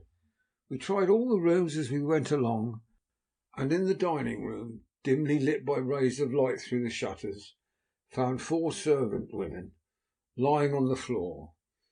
There was no need to think them dead, for the stertorous breathing and the acrid smell of laudanum in the room left no doubt as to their condition. Van Helsing and I looked at each other as we moved away. He said, "Can we attend to them later?" Then we ascended to Lucy's room. For an instant or two we paused at the door to listen, but there was no sound that we could hear. With white faces and trembling hands, we opened the door gently and entered the room. How shall I describe what we saw? On the bed lay 2 women, Lucy and her mother. The latter lay furthest in, and she was covered with a white sheet, the edge of which had been blown back by the draught through the broken window, showing the drawn white face with a look of terror fixed upon it. By her side lay Lucy, with a face white and still more drawn. The flowers which had been round her neck we found upon her mother's bosom, and her throat was bare, showing the 2 little wounds which we had noticed before, but looking horribly white and mangled. Without a word the Professor bent over the bed, his head almost touching poor Lucy's breast, and he gave a quick turn of his head, as of one who listens, and leaping to his feet, cried out to me, "It's not yet too late. Quick, quick, bring the brandy." I flew downstairs and returned with it, taking care to smell and taste it, lest it too were drugged like the decanter of sherry which I found on the table. The maids were still breathing, but more restlessly. I fancied that the narcotic was wearing off. I did not stay to make sure, but returned to Van Helsing. He rubbed the brandy, as on other occasions, on her lips, on her gums and her wrists and the palms of her hands. He said to me, "I can do this, all that can be at the present. You go and wake those maids, flick them in the face with a wet towel, and flick them hard. Make them get heat and fire and warm bath. The poor soul is nearly as cold as that beside her. She will need to be heated before we can do anything more." I went at once and found little difficulty in waking 3 of the women. The 4th was only a young girl, and the drug had evidently affected her more strongly. So I lifted her off the sofa and let her sleep. The others were dazed at first, but as remembrance came back to them they cried and sobbed in a hysterical manner. I was stern with them, however, and would not let them talk. I told them that one life was bad enough to lose, that if they delayed they would sacrifice Miss Lucy. So, sobbing and crying, they went about their way, half clad as they were, and prepared to fire and water. Fortunately, the kitchen and boiler fires were still alive. There was no lack of hot water. We got a bath and carried Lucy out as she was, and placed her in it. While we were busy chafing her limbs, there was a knock at the hall door. One of the maids ran off, hurried on some more clothes, and opened it. Then she returned and whispered to us there was a gentleman who had come with a message from Mr. Holmwood. I bade her simply tell him that he must wait, for we could see no one now. She went away with the message, and engrossed with her work, I clean forgot all about him. I never saw in all my experience the Professor work in such a deadly earnest. I knew, as he knew, that it was a stand-up fight with death, and in a pause told him so. He answered me in a way which I did not understand, but with the sternest look that his face could wear. If that were all, I would stop here where we are now, and let her fade away into peace, for I see no light in life over her horizon. He went on with his work with, if possible, renewed and more frenzied vigour. Presently we both began to be conscious that the heat was beginning to have some effect. Lucy's heart beat a trifle more audibly to the stethoscope, and her lungs had a perceptible movement. Van Helsing's face almost beamed as we lifted her from the bath and rolled her in a hot sheet to dry her. He said to me, "The first gain is ours. Check to the king." He took Lucy into another room, which by now had been prepared, and laid her in bed and forced a few drops of brandy down her throat. I noticed that Van Helsing tied a soft silk handkerchief round her throat. She was still unconscious, and was still quite as bad as, if not worse than, we had ever seen her. Van Helsing called in one of the women and told her to stay with her and not to take her eyes off her until we returned, and then beckoned me out of the room. "We must consult as to what is to be done," he said as we descended the stairs. In the hall he opened the dining room door and we passed in. He closed the door carefully behind him. The shutters had been opened, but the blinds were already drawn with that obedience to the etiquette of death which British women of the lower classes always rigidly observes. The room was therefore dimly dark. It was, however, light enough for our purposes. Van Helsing's sternness was somewhat relieved by a look of perplexity. He was evidently torturing his mind about something, so I waited for an instant, and he spoke. "What are we to do now? Where are we to turn for help? We must have another transfusion of blood, and that soon, or the poor girl's life won't be worth an hour's purchase. You're exhausted. I'm exhausted too. I fear to trust these women, even if they would have courage to submit. What are we to do for someone who will open his veins for her?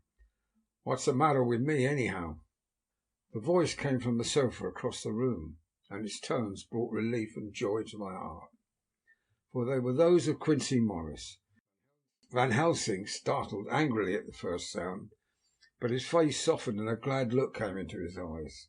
I cried out, "Quincy Morris," and rushed towards him with outstretched hands. "What brought you here?" I cried as our hands met. "I guess art is the cause." He handed me a telegram. "Have not heard from Seward for 3 days, and am terribly anxious. Cannot leave. Father still in same condition. Send me word how Lucy is. Do not delay. Homeward." I think I came just in the nick of time. "You know, you only have to tell me what to do." Van Helsing strode forward and took his hand, looking at him straight in the eyes as he said, "A brave man's blood is the best thing on this earth when a woman is in trouble. You're a man and no mistake. Well, the devil may work against us, but for all he's worth, God sends us men when we want them."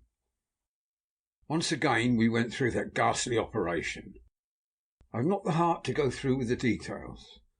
Lucy had got a terrible shock, and it told on her more than before.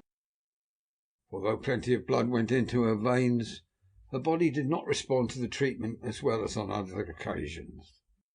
Her struggle back into life was something frightful to see and hear. However, the action of both heart and lungs improved, and Van Helsing made a subcutaneous injection of morphia as before, and with good effect. Her faint became a profound slumber. The Professor watched whilst I went downstairs with Quincy Morris, and sent one of the maids to pay off one of the cabmen who were waiting. I left Quincy lying down after having a glass of wine, and told the cook to get ready a good breakfast. Then a thought struck me, and I went back into the room where Lucy now was. When I came softly in, I found Van Helsing with a sheet or two of notepaper in his hand. He had evidently read it and was thinking it over as he sat with his hand to his brow. There was a look of grim satisfaction in his face, as of one who had had a doubt solved. He handed me the paper, and saying only, "It dropped from Lucy's breast when we carried her to the bath." When I had read it, I stood looking at the Professor, and after a pause asked him, "God's name, what does all this mean? Was she or is she mad, or what sort of horrible danger is it?" I was so bewildered that I did not know what to say more. Van Helsing put out his hand and took the paper, saying, Do not trouble about it now. Forget it for the present. You shall know and understand it all in good time, but it will be later. And now, what is it that you came to me to say?" This brought me back to fact, and I was all myself again. "I came to speak about the certificate of death. If we do not act properly and wisely, there may be an inquest, and that paper would have to be produced. I'm in hopes that we need have no inquest, for if we had, it would surely kill poor Lucy, if nothing else did. I know, and you know, and the other doctor who attended her knows, that Mrs. Westenra had disease of the heart, and we can certify that she died of it. Let us fill up the certificate at once, and I shall take it myself to the registrar and go on to the undertaker." "Good. Oh, my friend John, well thought of. Truly, Miss Lucy, if she be sad in the foes that beset her, is at least happy in the friends that love her. 1, 2, 3, all open their veins for her. Besides one old man. Ah, yes, I know, friend John, I am not blind. I love you all the more for it. Now go." In the hall I met Quincy Morris with a telegram for Arthur, telling him that Mr. Westenra was dead, and that Lucy also had been ill, but was now getting on better, and that Van Helsing and I were with her. I told him where I was going, and hurried me out, but as I was going, said, "When you come back, Jack, I may have 2 words with you, all to ourselves." I nodded in reply and went out. I found no difficulty about the registration, and arranged with the local undertaker to come up in the evening to measure for the coffin and make arrangements. When I got back, Quincy was waiting for me. I told him I would see him as soon as I knew about Lucy. I went up to her room. She was still sleeping, and the Professor seemingly had not moved from his seat at her side. From his putting his finger to his lips, I gathered that he expected her to wake before long, and was afraid of forestalling nature. So I went down to Quincy and took him into the breakfast room, where the blinds were not drawn down, and which was a little more cheerful, or rather less cheerless, than the other rooms. When we were alone, he said to me, "Jack Seward, I don't want to shove myself in anywhere where ain't no right to be, but this is no ordinary case. You know that I love that girl, and I wanted to marry her, but although that's all past and gone, I can't help feeling anxious about her all the same. What is it that's wrong with her? The Dutchman, and a fine old fellow he is, I can see that, said the time you 2 came in the room that you must have another transfusion of blood, and both you and he were exhausted. Now I know well off that you medical men speak in camera, and that a man must not expect to know what they consult about in private. But this is no common matter, and whatever it is, I've done my part. Is that not so?" "That is so," I said, and he went on. "I take it that both you and Van Helsing have done already what I did today. Is that not so?" "That's so." "And I guess Art was in it too. When I saw him 4 days ago down at his own place, he looked queer. I've not seen anything pulled down so quick since I was on the Pampas and had a mare that I was fond of go grass and all in a night. One of those big bats they call vampires had got at her in the night, and what with his gorge and all the veins left open, there wasn't enough blood in her to let her stand up. I had to put a bullet through her as she lay. Jack, if you may tell me without betraying confidence, Arthur was the first. Is that not so?" As he spoke, the poor fellow looked terribly anxious. He was in a torture of suspense regarding the woman he loved, and his utter ignorance of the terrible mystery which seemed to surround her intensified his pain. His very heart was bleeding, and it took all the manhood of him, and there was a royal lot of it too, to keep him from breaking down. I paused before answering, for I felt that I must not betray anything which the Professor wished kept secret. But already he knew so much and guessed so much, there could be no reason for not answering, so I answered in the same phrase. "That's so." "And how long has this been going on?" "About 10 days." "10 days. Then I guess Jack Seward and that poor pretty creature that we all love has had put into her veins within that time the blood of 4 strong men. Man alive, a whole body wouldn't hold it." Then coming close to me, he spoke in a fierce half whisper. What took it out? I shook my head. That, I said, is the crux. Van Helsing is simply frantic about it, and I am at my wit's end. I can't even hazard a guess. There's been a series of little circumstances which have thrown out all our calculations as to Lucy being properly watched, but these shall not occur again. Here we stay until all be well, or ill. Quincy held out his hand. Count me in, he said. You and the Dutchman will tell me what to do, and I'll do it. When she woke late in the afternoon, Lucy's first movement was to feel in her breast, and to my surprise, produce the paper which Van Helsing had given me to read. The careful professor had replaced it where it had come from, lest on waking she should be alarmed. Her eye then lit on Van Helsing, and on me too, and gladdened. And she gave a look around the room, and seeing where she was, shuddered. She gave a loud cry, and put her poor thin hands before her pale face. We both understood what that meant, that she had realized to the full her mother's death. So we tried what we could to comfort her. Doubtless sympathy had eased her somewhat, but she was very low in thought and spirit, and wept silently and weakly for a long time. We told her that either or both of us would now remain with her all the time. That seemed to comfort her. Towards dusk she fell into a doze. Here a very odd thing occurred. Whilst still asleep, she took the paper from her breast and tore it in two. Van Helsing stepped over and took the pieces from her. At the same time, however, she went on with the action of tearing, as though the material was still in her hands. Finally she lifted her hands and opened them, as though scattering the fragments. Van Helsing seemed surprised, and his brows gathered as if in thought, but he said nothing. 10th of September. All last night she slept fitfully, being always afraid to sleep, and something weaker when she woke from it.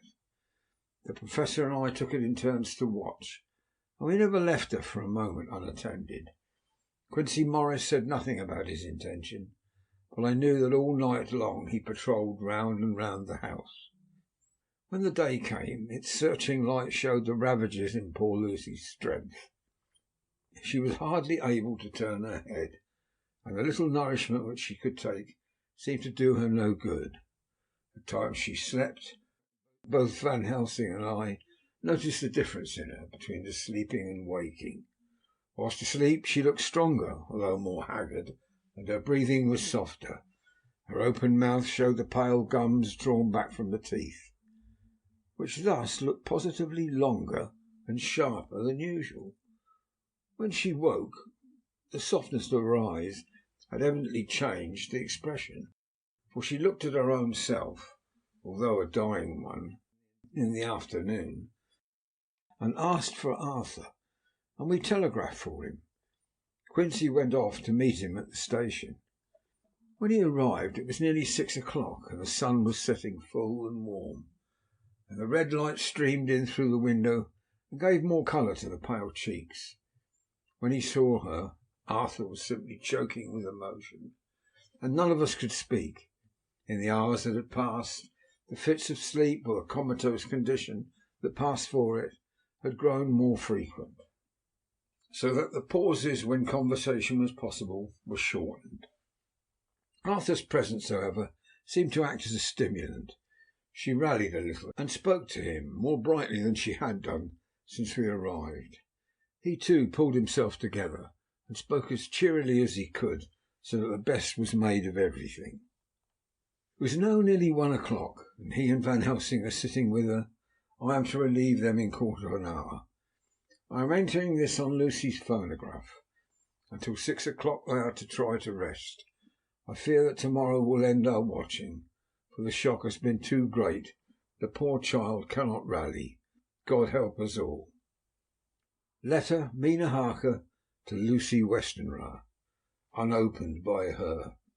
17th of September. My dearest Lucy, it seems an age since I heard from you, or indeed since I wrote. You will pardon me, I know, for all my faults, when you have read all my budget of news. Well, I got my husband back all right. When we arrived at Exeter, there was a carriage waiting for us, and in it, though he had an attack of gout, Mr. Hawkins. He took us to his house, where there were rooms for us, all nice and comfortable, and we dined together. After dinner, Mr. Hawkins said, "My dears, I want to drink your health and prosperity, and may every blessing attend you both. I know you both from children, and have with love and pride seen you grow up. Now I want you to make your home here with me. I have left to me neither chick nor child, all are gone, and in my will I have left you everything." I cried, "Lucy dear," as our Jonathan and the old man clasped hands. Our evening was a very, very happy one. So here we are, installed in this beautiful old house, and from both my bedroom and drawing-room I can see the great elms of the cathedral close, with their great black stems standing out against the old yellow stone of the cathedral. I can hear the rooks overhead, cawing and chattering, gossiping all day, after the manner of rooks and humans. I am busy, I need not tell you, arranging things and housekeeping. Jonathan and Mr. Hawkins are busy all day, for now that Jonathan is a partner, Mr. Hawkins wants to tell him all about the clients.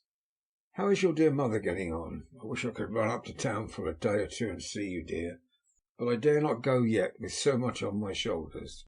And Jonathan wants looking after still. He's beginning to put some flesh on his bones again, but he was terribly weakened by the long illness. Even now he sometimes starts out of his sleep in a sudden way and awakes all trembling till I can coax him back to his usual placidity. However, thank God, these occasions grow less frequent as the days go on, and they will in time pass away altogether, I trust. And now I have told you my news, let me ask yours. When are you to be married? And where? And who is to perform the ceremony? And what are you going to wear? And is it going to be a public or a private wedding? Tell me all about it, dear. Tell me all about everything. For there is nothing which interests you which will not be dear to me. Jonathan asks me to send you his respectful duty, but I do not think that is good enough from the junior partner of the important firm Hawkins and Harker. And so, as you love me, and as he loves me, and I love you with all the moods and tenses of the verb, I send you simply his love, instead of goodbye, my dearest Lucy, and all the blessings on you. Yours, Mina Harker. Report from Patrick Hennessy, MD, MRCS, LK, QCPI, etc. To John Seward, MD, 20th of September.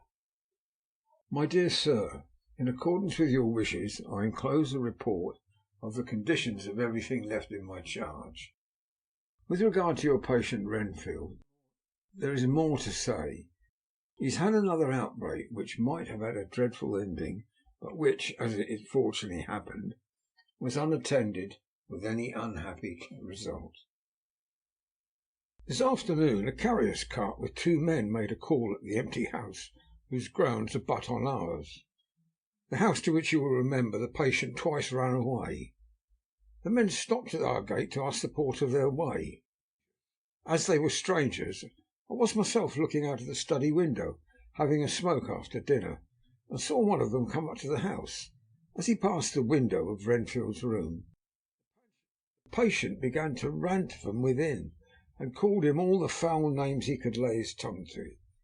The man, who seemed a decent fellow enough, contented himself by telling himself to shut up for a foul-mouthed beggar, whereon our man accused him of robbing him and wanting to murder him, and said that he would hinder him if he were to swing for it. I opened the window and signed the man not to notice, so he contented himself by looking the place over and making up his mind as to what sort of place he'd got into by saying, "Lord bless you, sir, I wouldn't mind what was said to me in a bloomin' madhouse. I pity ye and the governor for having to live in a house with a wild beast like that." Then he asked his way civilly enough, and I told him where the gate of the empty house was. He went away, followed by threats and curses and revilings from our man. I went down to see if I could make out any cause for his anger, since he was usually such a well-behaved man, and except his violent fits, nothing of the kind had ever occurred.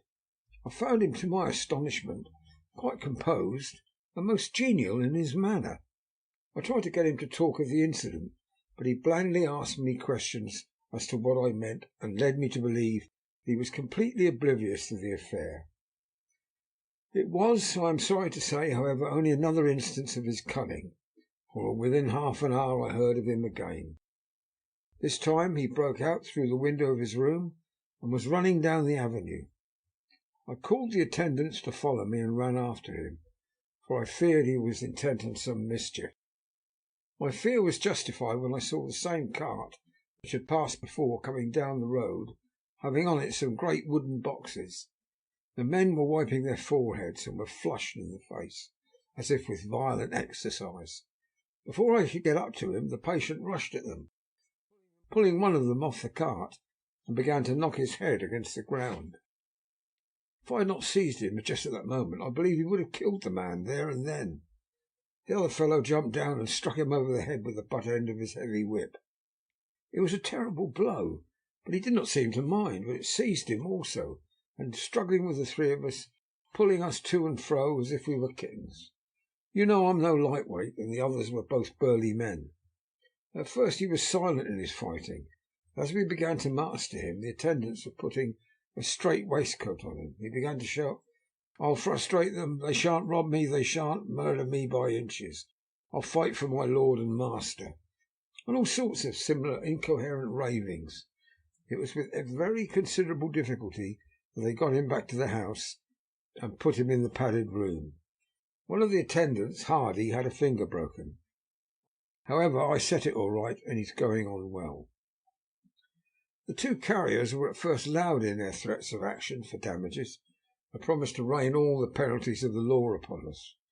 The threats were, however, mingled with some sort of indirect apology for the defeat of the children by a feeble madman.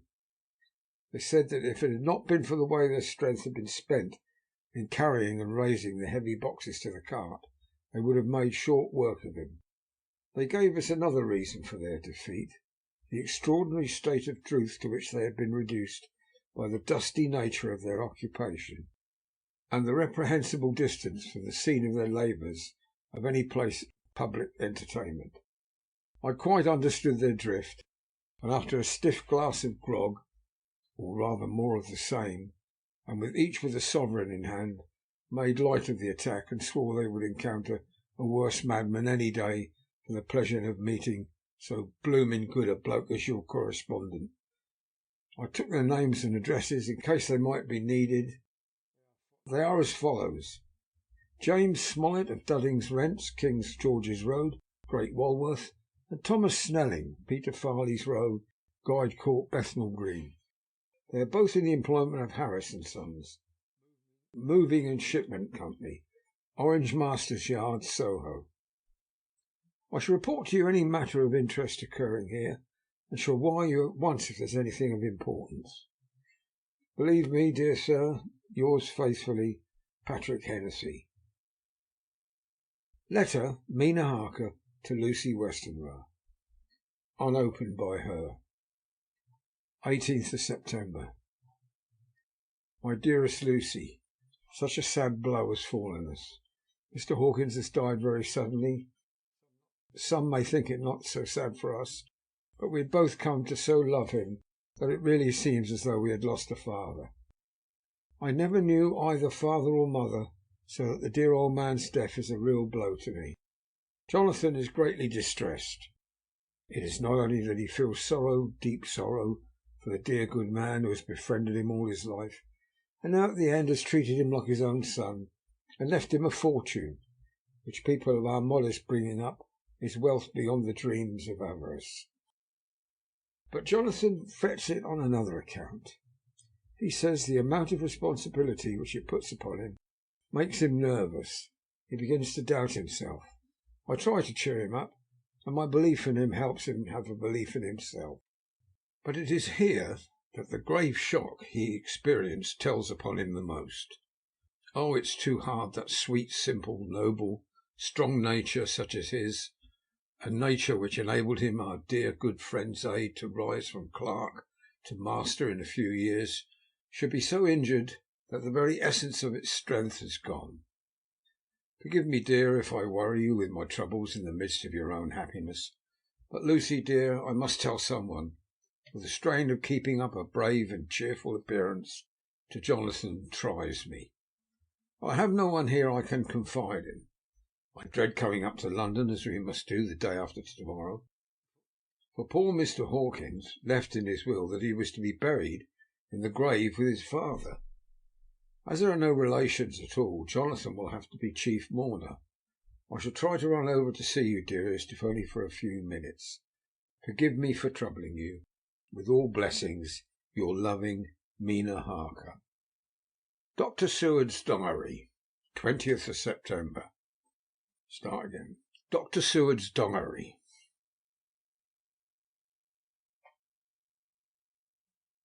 20th of September.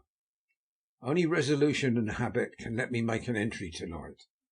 I am too miserable, too low-spirited, too sick of the world and all in it, including life itself, that I would not care if I heard this moment the flapping of the wings of the angel of death, and he has been flapping those wings for some purpose of late. Lucy's mother, Arthur's father, and now let me get on with my work. I duly relieved Van Helsing in his watch over Lucy, and wanted Arthur to go to rest also, but he refused at first. It was only when I told him that we should want him to help us during the day, that we must not all break down for want of rest, lest Lucy should suffer, and he agreed to. Van Helsing was very kind to him. Come, my child, he said, come with me. You are sick and weak, and you have had much sorrow and much mental pain, as well as that tax on your strength that we know of. You must not be alone, for to be alone is to be full of fears and alarms. Come to the drawing-room, where there is a big fire, 2 sofas. You shall lie on one and I on the other, and our sympathy will be comfort to each other, even though we do not speak, and even if we sleep.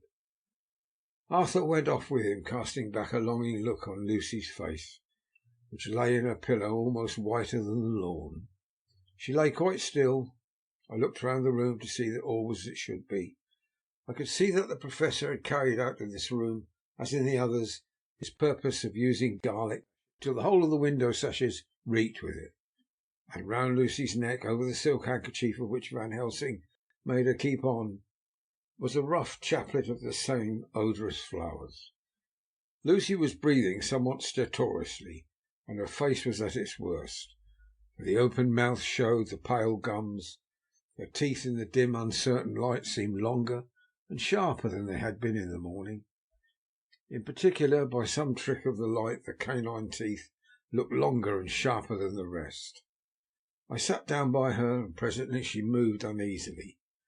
At the same moment there came a sort of dull flapping or buffeting at the window. I went over to it softly and peeped out by the corner of the blind. There was a full moonlight, and I could see that the noise was made by a great bat, which wheeled round, doubtless attracted by the light, although so dim, and every now and then struck the window with its wings. When I came back to my seat, I found that Lucy had moved slightly and had torn away the garlic flowers from her throat. I replaced them as well as I could and sat watching her. Presently she woke, and I gave her food as Van Helsing had prescribed. She took but a little, and that languidly. There did not seem to be with her now the unconscious struggle for life and strength that had hitherto marked her illness. It struck me as curious that the moment she became conscious she pressed the garlic flowers close to her. It was certainly odd that whenever she got into that lethargic state, with the stertorous breathing, she took the flowers from her, but that when she waked she clutched them close. There was no possibility of making any mistake about this, for in the long hours that followed she had many spells of sleeping and waking, and repeated both actions many times. At 6 o'clock Van Helsing came in to relieve me. Arthur had then fallen into a doze, and he had mercifully let him sleep on. When he saw Lucy's face I could hear the hissing indraw of his breath. He said to me in a sharp whisper, draw up the blind. I want light." Then he bent down and, with his face almost touching Lucy's, examined her carefully. He removed the flowers and lifted the silk handkerchief from her throat. As he did so, he started back, and I could hear his ejaculation, "Mein Gott," as it was some smothered in his throat. I bent over and looked too, and as I noticed, some queer chill came over me. The wounds on the throat had absolutely disappeared. For a full 5 minutes Van Helsing stood looking at her, with his face at its sternest. Then he turned to me and said calmly, "She is dying. It will not be long now. It will be much difference, mark me, whether she dies conscious or in her sleep. Wake that poor boy and let him come and see the last. He trusts us, and we have promised him." I went to the dining room and waked him. He was dazed for a moment, but when he saw the sunlight streaming in through the edges of the shutters, he thought he was late and expressed his fear. I assured him that Lucy was still asleep, but told him as gently as I could that both Van Helsing and I feared that the end was near. He covered his face with his hands, slid down on his knees by the sofa, where he remained perhaps a minute with his head buried, praying, while his shoulders shook with grief. I took him by the hand and raised him up. "Come," I said, "my dear old fellow, summon all your fortitude. It will be best and easiest for her." When we came into Lucy's room, I could see that Van Helsing had, with his usual forethought, been putting matters straight and making everything look as pleasing as possible. He had even brushed Lucy's hair, so that it lay on the pillow in its usual sunny ripples. When we came into the room, she opened her eyes, and seeing him, whispered softly, "Arthur, oh my love, I'm so glad you've come. Kiss me." Arthur bent eagerly over to kiss her. That instant Van Helsing, who, like me, had been startled by her voice, swooped upon him, and catching him by the neck with both hands, dragged him back with a fury of strength which I never thought he could have possessed, and actually hurled him almost across the room. "Not for your life," he said, "not for your living soul and hers," and he stood between them like a lion at bay. Arthur was so taken aback that he did not for a moment know what to do or say, and before any impulse of violence could seize him, he realized the place and the occasion, and stood silent, waiting. I kept my eyes fixed on Lucy, as did Van Helsing, and we saw a spasm of rage flit like a shadow over her face.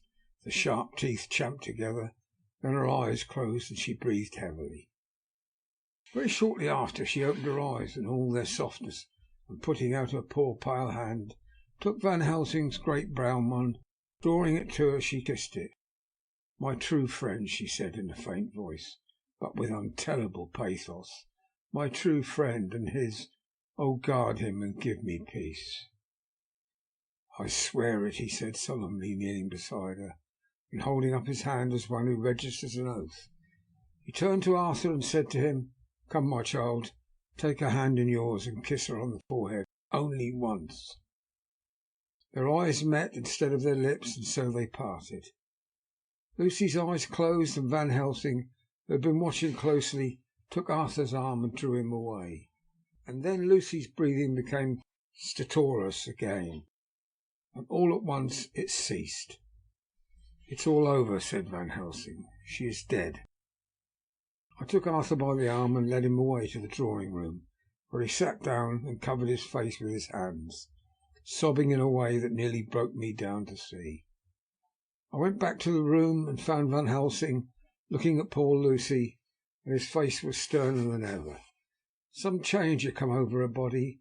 Death had given back part of her beauty, for her brow and cheeks had recovered some of their flowing lines. Even the lips had lost their deadly pallor. It was as if the blood no longer needed for the working of the heart had gone to make the harshness of death as little rude as might be. We thought her dying while she slept, and sleeping when she died. I stood beside Van Helsing and said, "Ah, well, poor girl, there is peace for her at last. It is the end." He turned to me and said with grave solemnity, "Not so, alas, not so. It's only the beginning." When I asked him what he meant, he only shook his head and answered, "We can do nothing as yet. Wait and see." End of chapter 12.